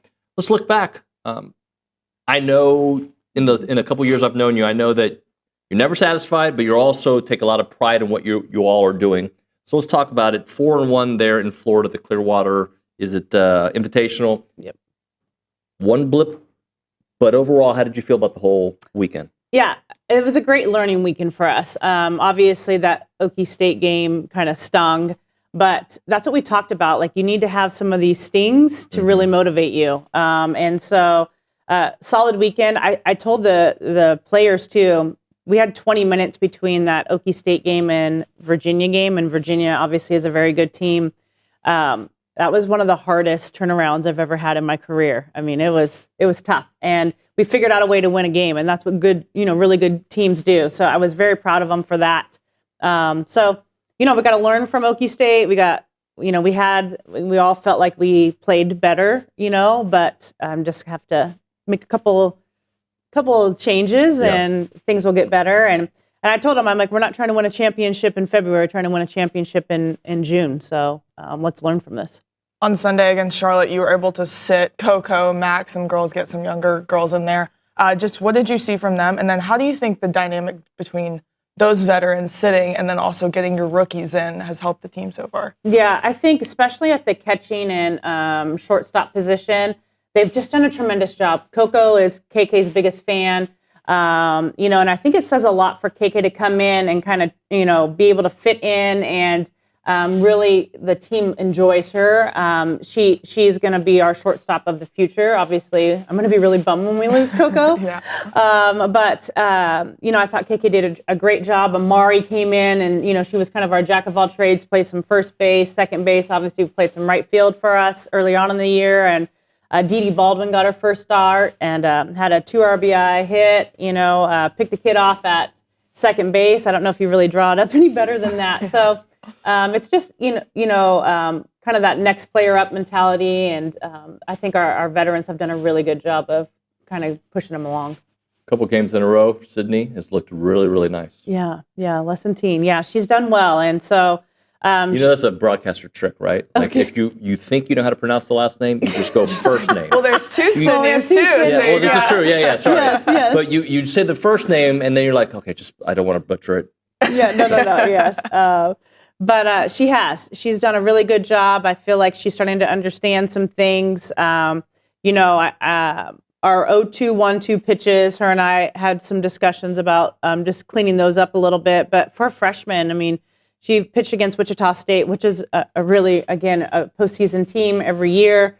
I thought she did a tremendous job. Her changeup was working for her. So, and then it was good. I got to spend some time with her even in the dugout this past weekend when we were on offense and just talking the game. So I think those moments are going to really help her, moving forward. You've won games with using a lot of runs, and then it's also offense wasn't necessarily going in some of those. Just how nice is it to be able to win games in multiple ways and know that either or pitching or offense can show up on any day? Yeah, we were talking about it as a staff. We still scored a lot of runs this weekend. We only hit 1 home run. And so for me, I was like, that's a good sign that we're able to manufacture runs, we're able to move people, we're able to, hit doubles. And again, you saw our lineup from top to bottom. Frankie Vrazel was, lights out, this weekend again. And, I think that's a sign of a really good team, though, that no matter where you're at in the lineup, something can get started. I found this note, and tell me if this sounds right. You have outscored opponents 69-16 and 38-2 during a 5-game stretch. So offense hasn't been a problem. Yeah, I didn't know those specific, but that does sound about right. Yeah, they understand the rhythm. They understand what their jobs are. We've even had some players, getting runners to third base, with less than 2 outs, getting runners, just moving people over, understanding hitting behind runners, getting the ball in the air, to score runs. So, Coach Harger just does a tremendous job. Yeah. Joanne Graf Classic this weekend. One of your opponents, Florida State, also lost to Oklahoma State early in the season. Just What do you think you can take from that Oklahoma State game that can translate to another top 10 opponent? Well, I think, there was a lot of things we did really well. There, offensively, I felt like our offensive attack was very solid. We understood what our plan was. We executed it. I think we had a couple of defensive miscues that ultimately led, to some runs. I think we also learned about just executing pitches in certain situations. And there's some things that I think I could have done differently, to be honest with you. So I think as a team, we know that we can play with anybody in the nation, and we're going to have to punch. We're going to be in their house, and they have probably one of the best offenses in the country, but we have one of the best pitching staffs in the country. So our pitching staff is going to have to step up and stifle their offense. Let's just talk about where you are right now, because I know for a coach, you're in the moment. You're not, but kind of, and I'm not talking wins and losses here. I'm just talking about the action you're seeing on the diamond. Are they where you need them to be right now? Yeah, they're probably where they need to be right now. There's a ways for us to still go, sure. But yeah, I think our communication, understanding what our priority is, understanding like speed of runner, those game situation conversations are happening. They're understanding when they're not, doing things the right way, like what they need to do in order for things to kind of go a different direction. So I think so. I think our old kids are meshing with our new kids. And then pitching wise, I think we're getting better and better. And to me, that's really where, like the first weekend, I felt like, there's some growth that really needs to happen. And I thought Grace Sparks did a tremendous job this weekend. I felt like her heights were much better. She commanded the lower half of the zone, which is what she needs to do. So I think we're in a good spot, but this weekend and the weekends coming forward, we're going to get tested. Well, let me follow that up, because I think sometimes if I'm simplifying it too much, let me know, but you just need the reps. You just need to do it in a game action to get that. You're not going to get that at practice. You need the games. Yeah, you do. And you can practice it all you want. And then you're like, it's going to bite you in the butt, in the game. And then it doesn't happen until game time. And so, that kind of happened with KK in that first tournament when she held onto the ball, and so this past weekend, there was another situation and it didn't happen. Right. She got the ball, she brought it in. And so you just need to kind of live it to learn it. Sometimes I wish it was a little different, but we talked to KP yesterday in media availability. I was just talking to her about just playing so many games in such a short amount of time, and then also 2 doubleheaders this weekend. She's like, doesn't matter, we're a bunch of dogs, is what she said. Yeah. Just how nice is that as a coach to just know that they have that mentality? They do, and I think we talked about it. They're super confident. They understand what it takes to get to where we need to go.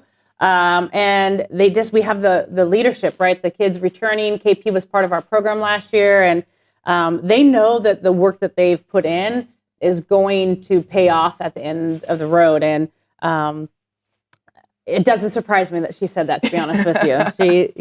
She's a key component to our offense. Back-to-back weekends where it's going to be in the 80s. Yeah. Leaving this amazing weather here. And also back-to-back weekends with like elite talent that you're playing against. Yeah. I was joking with Coach Early that he said I scheduled my preseason much better than he did. So, it was nice. It was beautiful in Florida this past weekend. We're headed back there. But, at the end of the day, we got to play good teams and figure out, what we need to do and tweak and to get better. So, we're going to have Florida State this weekend. Next weekend, we have a whole slew of talent coming into College Station. So, I'm excited. It gets us ready for conference, right? So that's what it's about. It is. It absolutely is. Want to just talk about yesterday? You made a comment about just finding a way to get everyone in the lineup. So you have so much depth, so much talent, just throughout the offense. Like, what is your approach to that, and how will you approach that this weekend? Yeah, we're going to approach it a little bit like I do pitching. Like, who's the best matchup, right? So lefty, righty, down baller, up baller, kind of. If you look at swing pass, they kind of match those situations. We have kids that are early inning substitutes, and then we have kids that are late inning substitutes. So, we'll obviously talk as a staff, and we'll have watched a lot of film and understand, what that strategy looks like. But The good thing is if something goes awry, like we know that we have depth to be able to plug somebody else in right away and not have any issues. Yeah. Our YouTube page has got one final question for you. Randy on the YouTube asked what Maya Perez is bringing this season. Just talk a little bit about Maya. Oh my gosh. Maya, just mature at bats. I think very different. She's taken her walks when she needs to take her walks. She's had some, obviously big time at bats for us, driving in runs. Mac has been off a little bit, especially this past weekend. I know she's going to bounce right back. Everybody fears that bat in the lineup, but she's brought in some protection to Mac. She's brought some mature at-bats, and then she's played a really solid first base for us. So there's a lot of things that Maya has, I feel like, grown, especially from last year. All things that we knew that she was capable of doing, but it's showing up. So it's been a good year for her so far. Coach Ford, thank you very much. Good luck. Thanks for having Appreciate me. it. Yeah. All right, we'll hit a break. We'll come back with a short final segment before the 10 o'clock hour. It's TexAgs Live.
And we are back here on TexAgs Live. We're presented by David Gardner's Jewelers, Rollo Insurance Studio. A couple of minutes away from the 10 o'clock hour, Jason Howell will be joining us for Recruiting Country. And after that, Kendall Rogers, little wrap-up of baseball all over the place, and of course, Aggie baseball, most importantly. Let's go to the Angry Elephant News and Social Center. Some chatter there on the text line. What do we have, Kaylee? We have a lot about basketball. Oh, are people disappointed? Yeah, people are trying to make up for what happened last night. Randy says, at this point in the season, most teams will play A&M to stop Taylor and Phelps, only two that score consistently. Everyone else will have to step up. Yeah, well, I mean, Wade Taylor's no stranger to that, Yeah. right? Wade Taylor has been the focus point offensively for the last couple of years since Quentin Jackson left, right? He has been the guy. He and Boots had to share the load. Zurich Phelps has at times been really, really good. I'm still waiting and hoping to get a performance from those two gentlemen together where we're like, oh, okay, right? We're still waiting on that. But I'm not going to allow a bad game at Mississippi State to change my complete opinion of this team. I think what it does is it really illustrates the importance of the little things that this team does well. You can't allow those little things to get out of the way, right? When you're turning the ball over and you struggle offensively sometimes, it's a recipe for disaster. You've got to, get to the line because this is how this team scores. You've got to, in my opinion, not take erratic threes. You have to not turn the ball over. And if you do turn that ball over, you can't let it become fast break points for the opposing team. And the truth is, this team, this year's identity is getting points in the paint with Henry Coleman and Pharrell Payne, right? And we didn't see that yesterday. We didn't. So while I agree, was it Randy who sent that? Mm-hmm. But that's why you've got to establish Pharrell Payne early and often, because then it forces them to play off of Wade, to play off of Zurich, play off the guards or the ball handlers a little bit more. And they weren't able to establish that. We'll hit a break. When we come back, Recruiting Country brought to you by American Momentum Bank. We'll have Jason Howell on the hotline, the Buffy's Catering hotline. We'll get to your text messages at 979-693-1150. You are still listening to TexAgs Live.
And we are back here on TexAgs Live. We're presented by David Gardner's Jewelers. We are in the Rollo Insurance Studio. I think we're working on getting Jason Howell from Recruiting Country. I think we're working on it. We're going to wait for a second to get him on the show, but I'm going to read the American Momentum Bank read. How about that? The only privately owned bank headquartered in Bryan, College Station, American Momentum Bank is committed to helping our community prosper by offering you a wide array of personal and business banking solutions specifically designed to help build financial success with confidence and momentum on your side. And with that, the magic of television and the magic of Nick Savage, we go to the Buppy Caterings hotline where we find Jason Howell. Jason Howell, good morning, buddy. Good morning. Good morning. You were busy this weekend, weren't you? Yeah, well, Sunday got a little crazy. Yeah.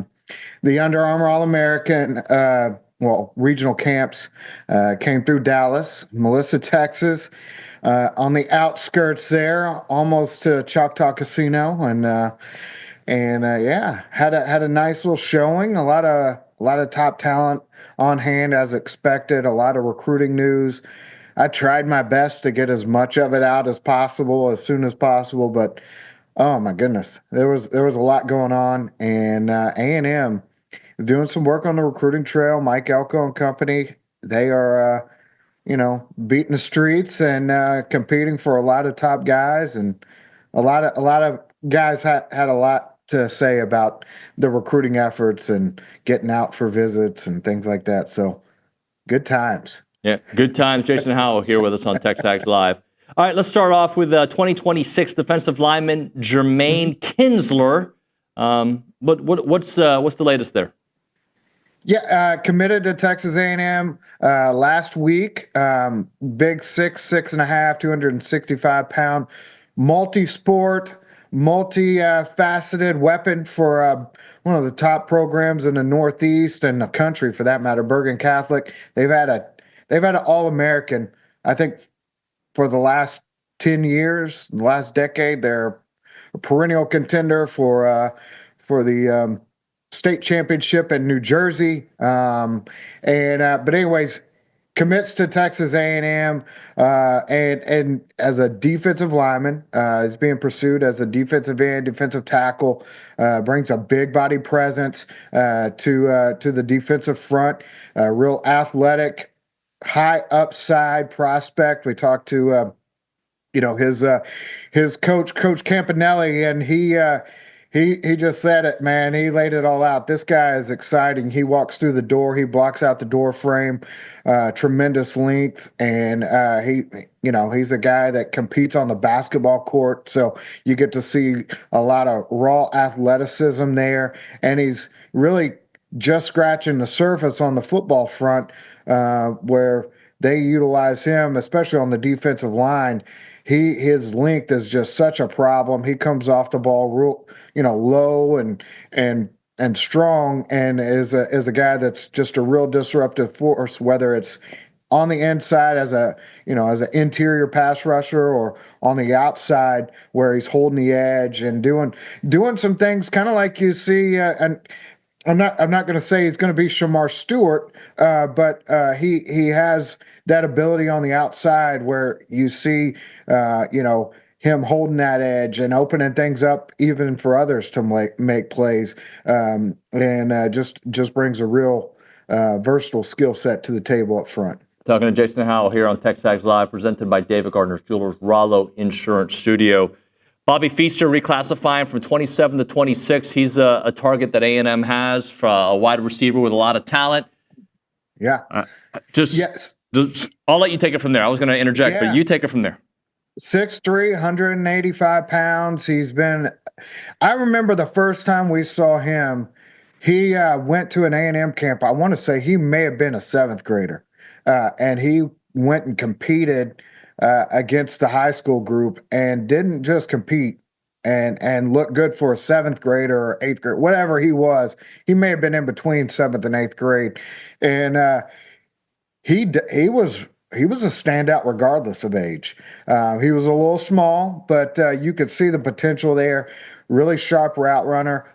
And he's been competing up for years. So saw his first offers before he even reached high school.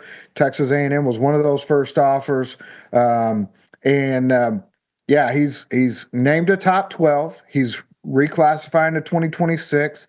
He's planning to make a decision before his senior season or early into the fall. Doesn't have a definite date, but Holman Wiggins has the Aggies right there. When I asked him what he thought about A&M, he said, "Holman, look at Holman's resume."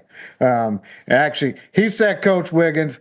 I said Holman, but he said, "Look at his resume, and that's all you need to see." Plus, Tiger is a close personal friend that he's definitely in communication with, and he's like, yeah, A&M's going to be up there. They are going to get an official visit. He didn't have the date set, but look for those to happen in June. He's looking at taking 4. He's already got USC scheduled for the 1st of June. I think that, or maybe he's got USC scheduled, and then he's got LSU scheduled for that last weekend in June 20th, and then A&M in there somewhere, and he mentioned Texas as well.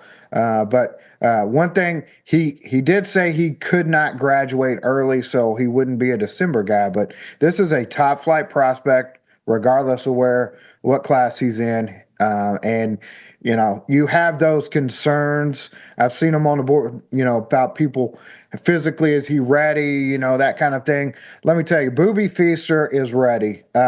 He's a rare talent, and we've seen it at receiver. You saw Ryan Williams this last year. You've seen, these guys come in, Jeremiah Smith, and make a real early instant impact. Booby Feaster has that kind of ability. He's got that kind of upside. So you're talking about a high 4-5-star prospect that in the right situation could really flourish right away. Throw you another name, Brandon Arrington. He schedules his official visit. Yes, June 5th, he'll be in College Station for his official visit.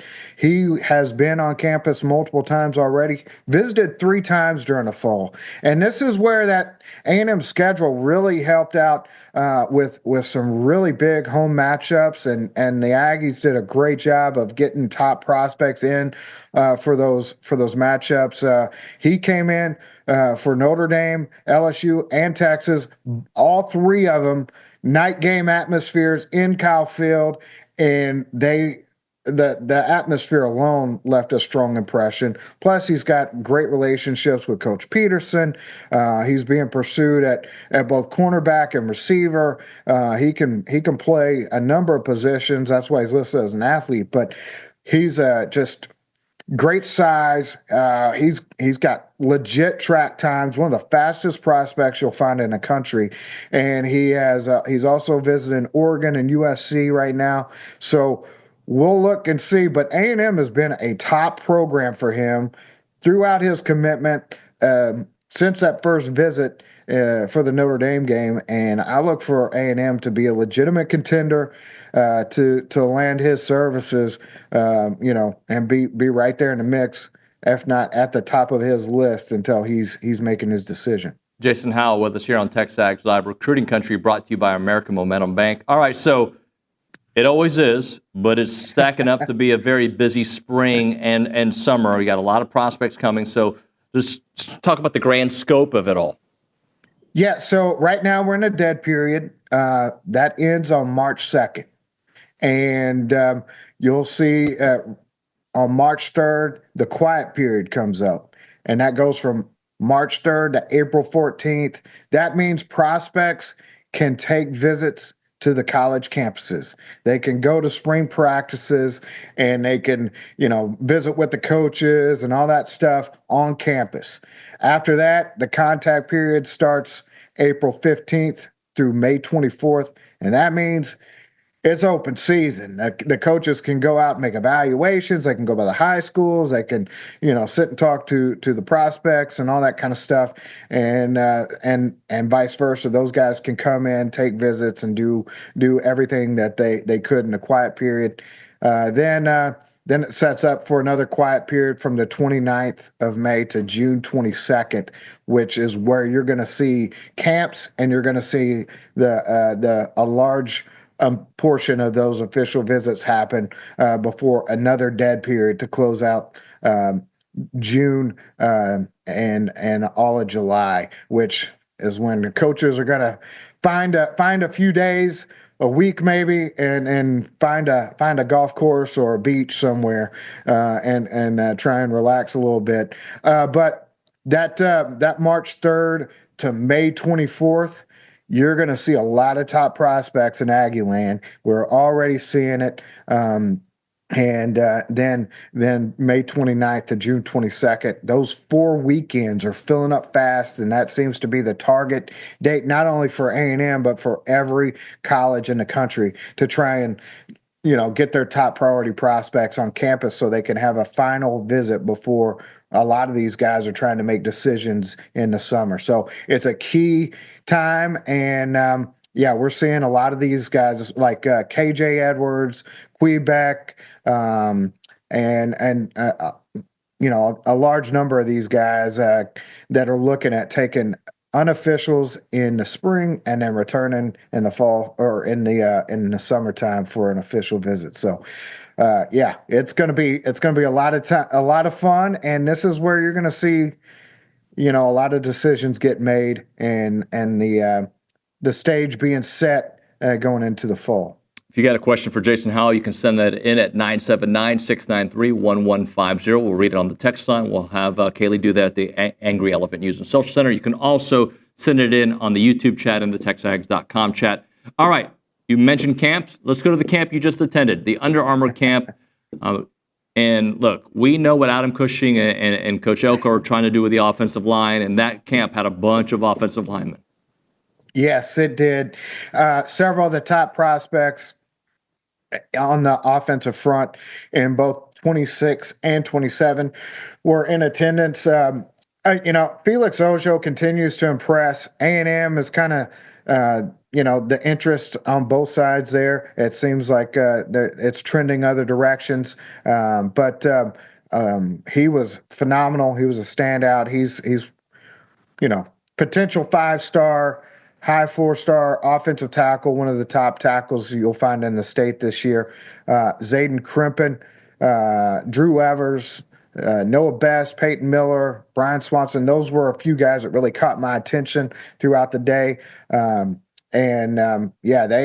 Drew Evers worked at tackle, but he's also a guy that, he prides himself on being a versatile prospect and playing multiple positions, and he's being evaluated as one of those guys that can swing around and play all 5 spots on the offensive line because he's intelligent. He's got the heft to play inside at guard. He's got the quickness to be a center and the length to be a tackle. So that's what makes him a high priority. He went head-to-head with KJ Ford, the top defensive end in attendance there. They had 4 straight reps where they went head-to-head, and it was good on good. You saw they pushed each other really well, and I thought both got better and showed a lot in those reps. Peyton Miller ended up winning O-line MVP. He's a 27 out of Anna, and let me tell you, Coach Cushing is all over the kid. He's been a starter at tackle for Anna, started on their state championship team a couple years ago, and A&M has been high on his list throughout. Look for him to be back this summer. There are a ton of standouts in that group, and a lot of guys that are A&M targets. Talking to Jason Howell here on TexAgs Live. All right, so competitive offensive line group, and I expect every position group to be competitive in this environment. But the wide receivers, we talked about some earlier. Let's talk about that group. Yeah, so offensive line I thought was my favorite group of the day, but receivers were really up there as well. Booby Feaster I thought had a phenomenal day, really showed strong, and just in drills, in one-on-ones. He does a great job. He's real crisp coming in and out of his breaks, great change of direction, a tremendous catch radius, and makes great adjustments to the ball, and especially in one-on-one situation and when he's got to make a contested grab. Zion Robinson showed that speed and quickness he brings to the table as well. A track athlete. I want to say he was a high jump champion last year, and I look for him, he's firmly on A&M's radar. A couple guys that weren't on A&M's radar or haven't been talked about by A&M fans as much. Alger Miles out of Kaufman, big body receiver. A&M just offered James Scott out of Conroe as a tight end, and I thought Alger Miles could potentially be kind of a similar type prospect, but a big body receiver, moved really well, and has a number of options, but he showed strong on the day. And Jabari Thornton out of Waco La Vega really caught my attention. He's on the shorter side, around 5'10", but he's got a real nice stocky build, and he's just a guy that gets after it, man. He's quick, runs precise routes. He's a borderline top 100 prospect, but I think that's selling him short. He was the next level athlete, MVP a couple weeks ago. He comes out, shows very strong again. Got an offer list that includes, like Oklahoma State, Kansas State, Baylor. I wouldn't be surprised to see him emerge on some bigger radars with how he's built and the speed that he brings to the table. Plus, La Vega had a pretty good season. They didn't close it like they wanted to, but they were right there in the mix at that state championship game. And then linebackers, an area that I feel like we focused on quite a bit recently, and they were all about A&M. 27. Jay Bateman is doing some work out there. I've done a lot of interviews over the years, and I've heard excitement about a program before. Braylon Williams, the audio is on the website. It was one of the first interviews I posted from the camp. He's almost out of breath talking about how excited he is about A&M and Jay Bateman and the impression that Mike Elko and Texas A&M and the Aggies have made on him. He's a top linebacker in that class, and I think we've got him underrated. That's going to be one that I'm going to have to go back and re-eval. I got a feeling he'll be moving up next time we do some things, but he moved really well, got phenomenal tape. Was a little bit worried about how big he was getting because he was playing at about 225, and I was worried that if he got much, how that might impact his lateral quickness. But my goodness, man, he is the tape. He's all over the field, a true interior backer. With coverage ability and a great nose for the ball, he really processes well. But A&M is all over him, and he loves what he's seeing right now. He said A&M's number one on his list. And then another guy, not a linebacker right now, but he measures in at 6'1.5", 6'2", 210 pounds. Ran a 11 flat 100-meter last year as a sophomore or as a freshman, I guess, in his in the spring of his freshman year. Cooper Witten, A&M offered him in August after he visited for the A&M Notre Dame game, and he's been phenomenal as a safety, two-time All-State, two-time state champion. He gets out and competes on the track, and he's the son of Jason Witten. So, Tennessee's going to be in the mix there, but he's planning to get back to A&M. Loves what he's heard from Jay Bateman, and they went by and they can't talk to the 27s when they're on campus, but they can watch them, and make their presence felt.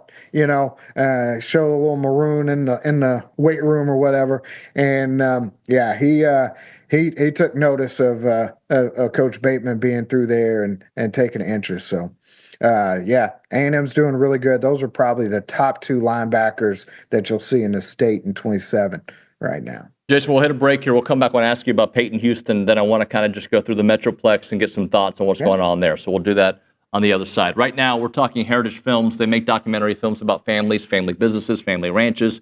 And there are many reasons to consider a heritage film. I mean, I can give you thousands of reasons of why it works. But the bottom line is it's preserving your family name, preserving that family history, and keeping it for the next generation and the generation after that. I highly, highly recommend someone doing a heritage film. They're the best. They're the absolute best when it comes to making your family story and having a documentary done in a 2-hour like Netflix style thing that you can share for this next group, but also watch it together for an impactful moment for your family. And it's we did it, and it was a fantastic experience. The website is yourheritagefilm.com, yourheritagefilm.com. You can call them up, 713-893-8341, 713-893-8341. It is Heritage Films.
Continuing on with Recruiting Country, brought to you by American Momentum Bank here on TexAgs Live, presented by David Gardner's Jewelers, Rollo Insurance Studio. The Bumpy's Catering Hotline is where you find Jason Howell.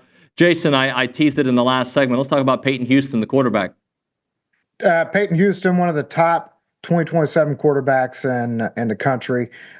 He lit it up last year. I want to say he set multiple national and state records at Evangel Christian last year. The ball just pops off his hand. He's super, just refined in his skill set. And in these settings, he's primed to just leap off the page. Now, his size is going to be the knock on him. He's right there, I don't know, 6 foot. But he was my favorite to claim quarterback MVP going into the camp, and he did not disappoint. Just throws a great ball, throws with touch, velocity. He makes all the throws, and the ball pops off quick, and he does a great job of putting it where it needs to be for his receivers, and it showed time and time again, regardless of drill, routes on air, one-on-ones, whatever they were doing. He shined through in a big way and showed why he's been seeing college attention since before he got to the high school level. A&M has been all over him. Actually, I want to say he saw the entire offensive staff out there through Evangel Christian at one time this in January. So A&M really has done a phenomenal job. Mason Smith is a guy he's mentioned multiple times. Mentioned him in this last interview as a guy he's known and has talked to since he was in the 6th grade.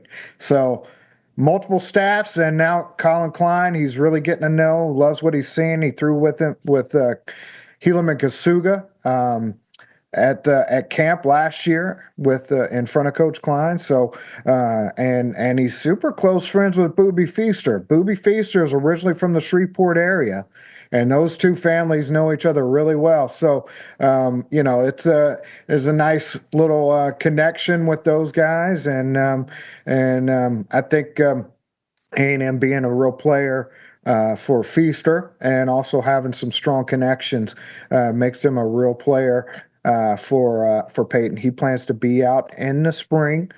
And he mentioned Georgia, Texas, Miami, Oklahoma, and LSU as a few other schools that really have his attention. I know Michigan's really coming on strong as well. But I look for A&M to be one of the top contenders and be in the real conversation when it's all said and done.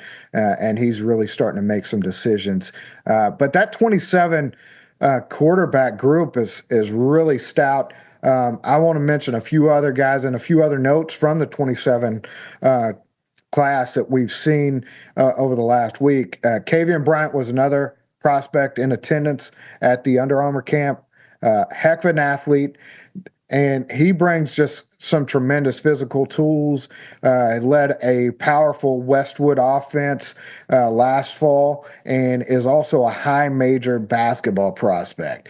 But Colin Klein went out there and saw him, went by Westwood in January, and I guess I think he picked up his offer in January, but he visited A&M last fall. And he looked sharp on the day, made some really great throws, clean footwork, and he's got all the tools you look for.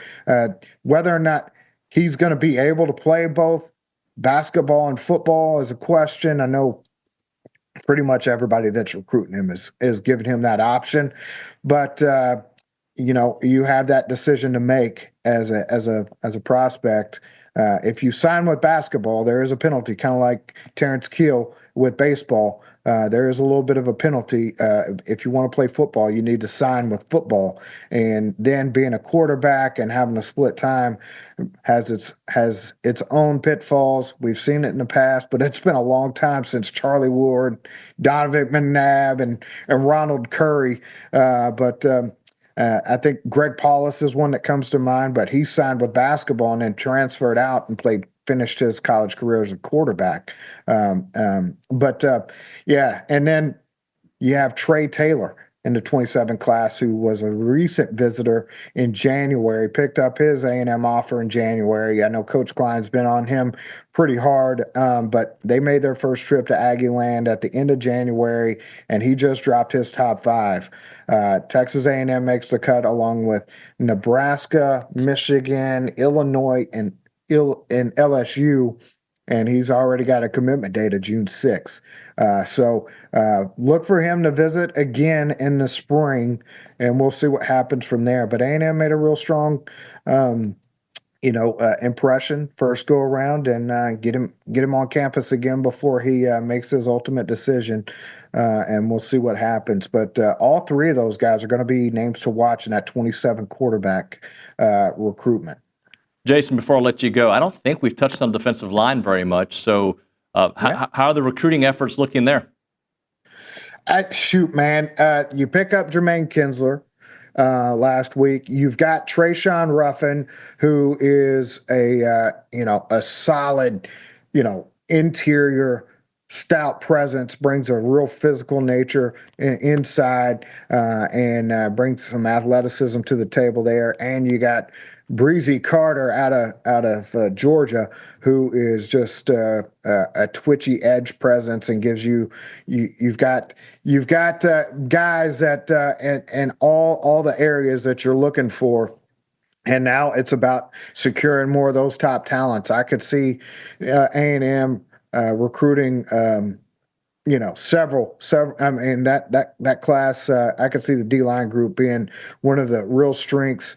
And you're looking at, another interior guy at, Jamian Winfield as a top target, Lamar Brown. You've got Dylan Berryman, who I recently interviewed, that are coming in on official visits.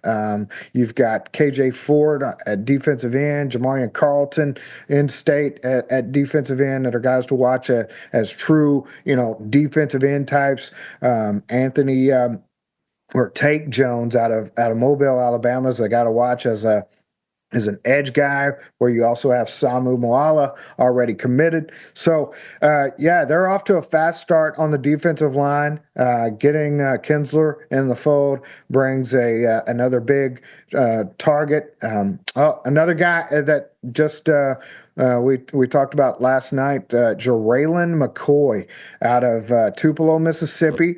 He's been a multi-year starter. He started as a freshman for a Tupelo team that's always in contention for state championships. But 6'7", I want to say he's in that 260 range right now, a lot of length. And he committed to LSU at the Under Armour All-American game. He reopened his process since then, and A&M has made sure to let him know that they want him, and he's got an official visit planned for June 13th. And Tristan Jernigan, one of his former teammates, has been in his ear, letting him know all about A&M and working him as well. So the Aggies have some ties there, and I know he's excited to get to College Station this spring and then return again for his official visit. Great stuff, Jason. Thanks so much, buddy.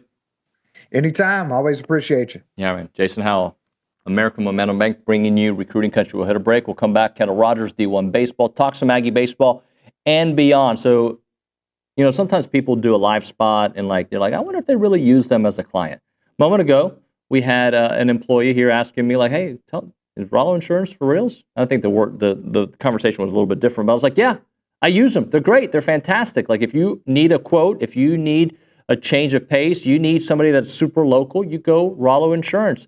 And when I say super local, I'm first talking to my College Station audience. Their headquarters is right here, so you'll see them all around town. Jackson, Jason, Morgan, who's my guy, Keith.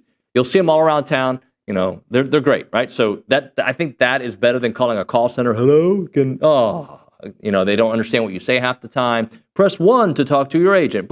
No, just call them directly on the phone line. That's what Rollo Insurance is great at, right? They're local here. But if you're around Texas, they got 60 offices. They got great agents all over the place. They are national now, but they're super hyper local, and they're all over the state of Texas. They are fantastic at getting you the best insurance at the best price, and I'm telling you, you're going to walk away very happy. Check out the website, RolloInsurance.com/TexAgs. That's RolloInsurance.com/TexAgs. Or call them up, 888-44-ROLLO. That's 888-44-ROLLO, Rollo Insurance.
And we're back here on TexAgs Live, presented by David Gardner's Jewelers, Rollo Insurance Studio. Hour number 3 of the program, turning our attention back to baseball. Let's go to the Buppies Catering Hotline. That's where we find D1 Baseball's Kendall Rogers here on the program. Kendall, good morning, buddy. Hey, how's it going? It's going well. So let's. I wanted to talk about a game yesterday. Unfortunately, that didn't happen. So let's just talk about. Well, I mean, first off, losing those opportunities early in the season, it sucks. I know it happens, but I sure was looking forward to it. Yeah, no doubt. I was looking forward to Bronny's first pitch. I kind of wanted to see if he bounced it in there a little bit.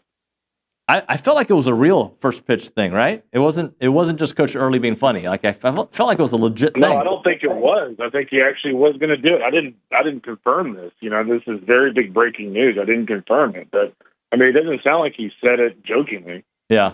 Well, hopefully we get that game at some point. What was your initial takeaway of the weekend where we saw different types of wins, and as Coach Early pointed out, different types of weather to win in those situations? Yeah, I mean, first of all, it's opening weekend. I saw posts on the site after Friday's game where it was 44 degrees and like misty and foggy, where people were already complaining about the team. And it's one of those things where you're not going to get typically. I mean, you're hoping you don't see the best version of your team opening weekend. So, like anything, like a lot of teams, it was a mixed bag. I think the positives for me. I kind of look on the mound a little bit, with Miles Patton, the way he pitched, 5 innings, 8 strikeouts, really good command. That was a guy that I thought in the fall, like he didn't look bad and he didn't even look average, but he was just one of those guys where, like the stuff didn't play up for me when I saw him. And so I was very curious to see how he would look against what I would consider a solid, not great, but a solid Elon team. And he obviously pitched very well. So I thought it was a positive. Obviously, Prager was Prager. You had guys like, Isaac Morton, Weston Moss do really well. And so, and Morton was one of those guys again last year, if you remember, back to the Houston scrimmage. I mean, he was probably the second best arm I saw in that scrimmage.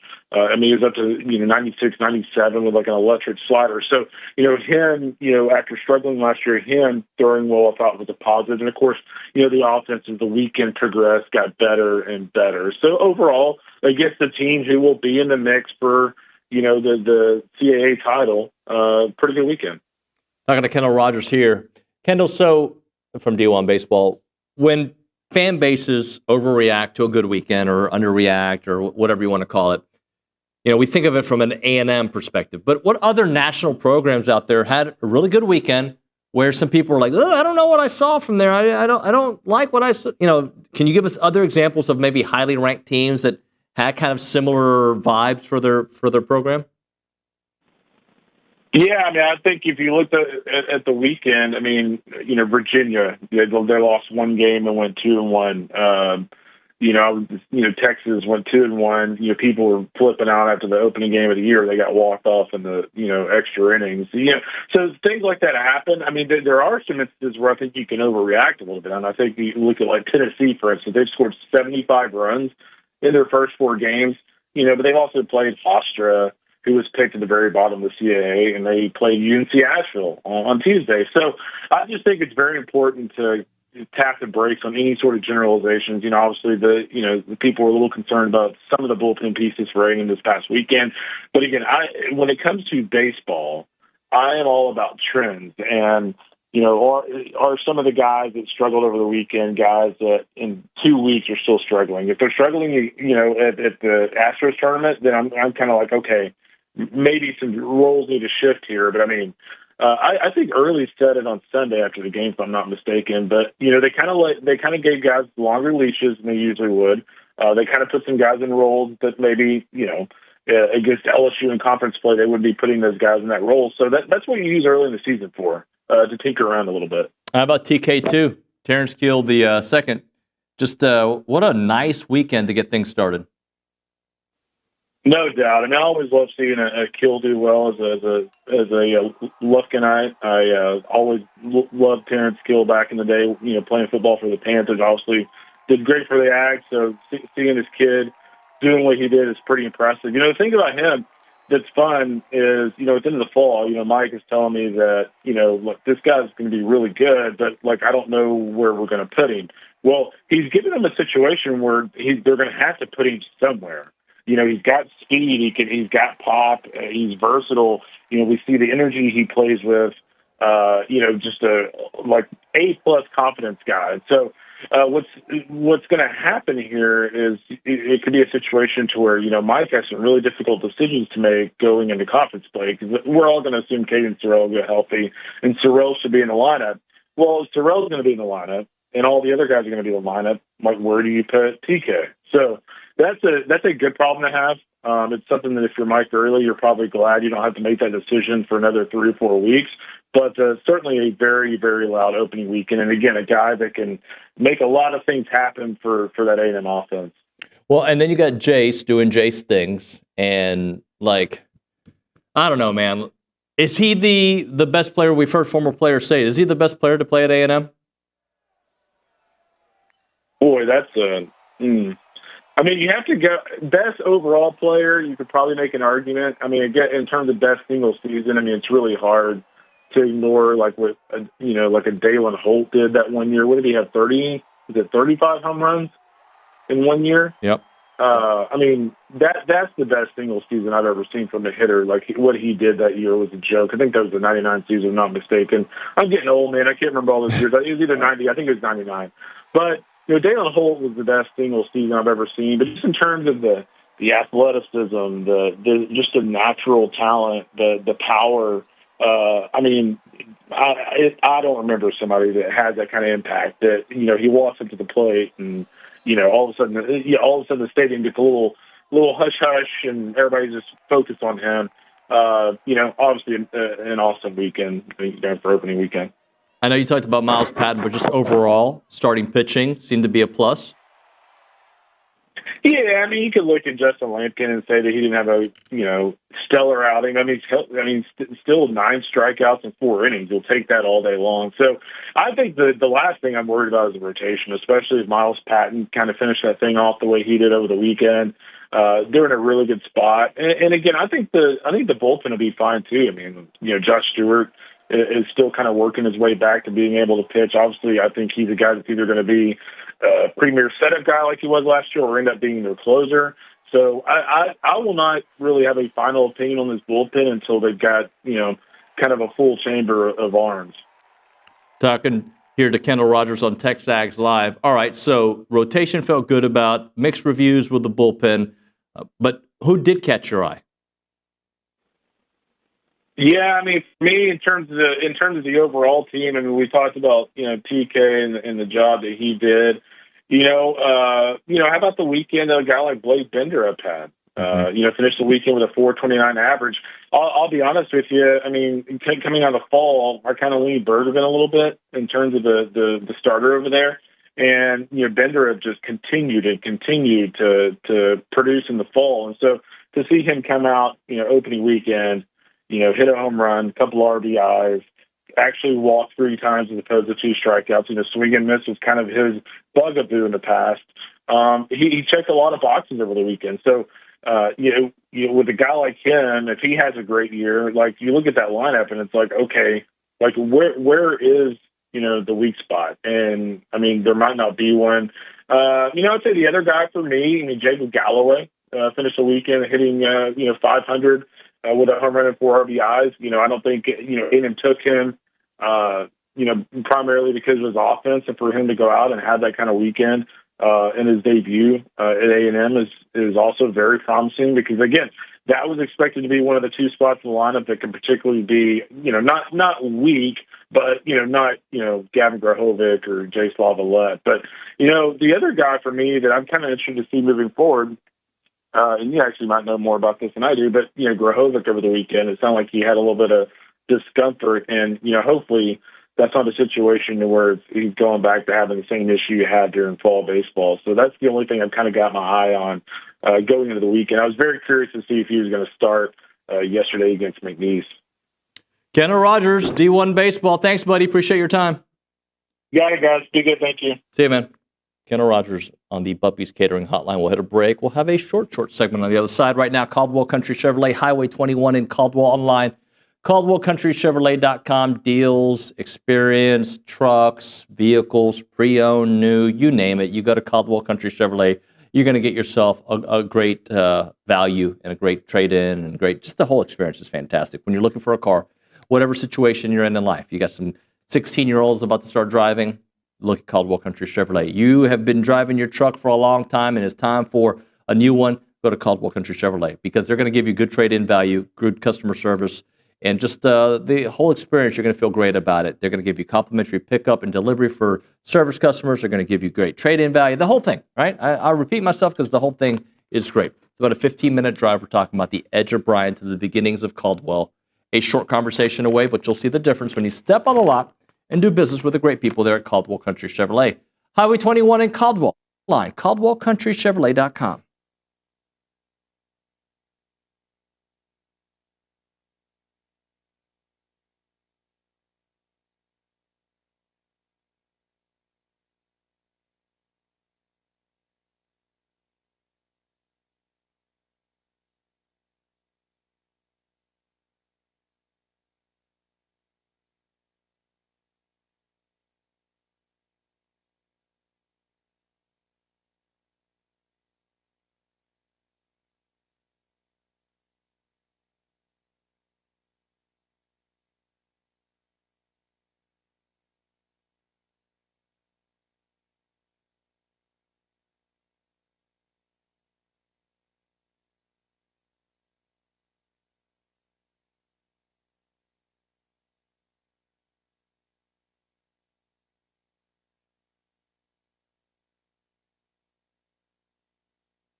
Well, looky here. We've got ourselves a minute because we went long with Kendall Rogers. TexAgs Live presented by David Gardner's Jewelers Rollo Insurance Studio.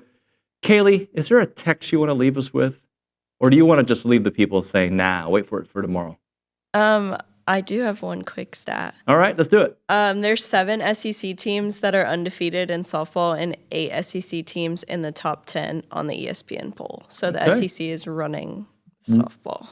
And I feel like they run everything, don't they? Yes. Good stuff there, Kaylee. Tomorrow on the program, This is what we got. I already got it planned. I actually have it in front of me today. I'm not going to lie to you guys. Logan Lee, Garrett Chadwell, Fan Show. That's just the 10 o'clock hour. I go in reverse order sometimes just to confuse myself. 9 o'clock hour, Michael Early, Richard Zane, Aaron Torres, AT. 8 o'clock hour, Stephen McGee. We're going to buy, we're going to sell, we're going to lease it. All right? That's going to do it for TexAgs Radio on a Wednesday. Thank you so much for watching. I appreciate you. Thanks to Nick, Kaylee, the entire staff in the back. We'll see you mañana.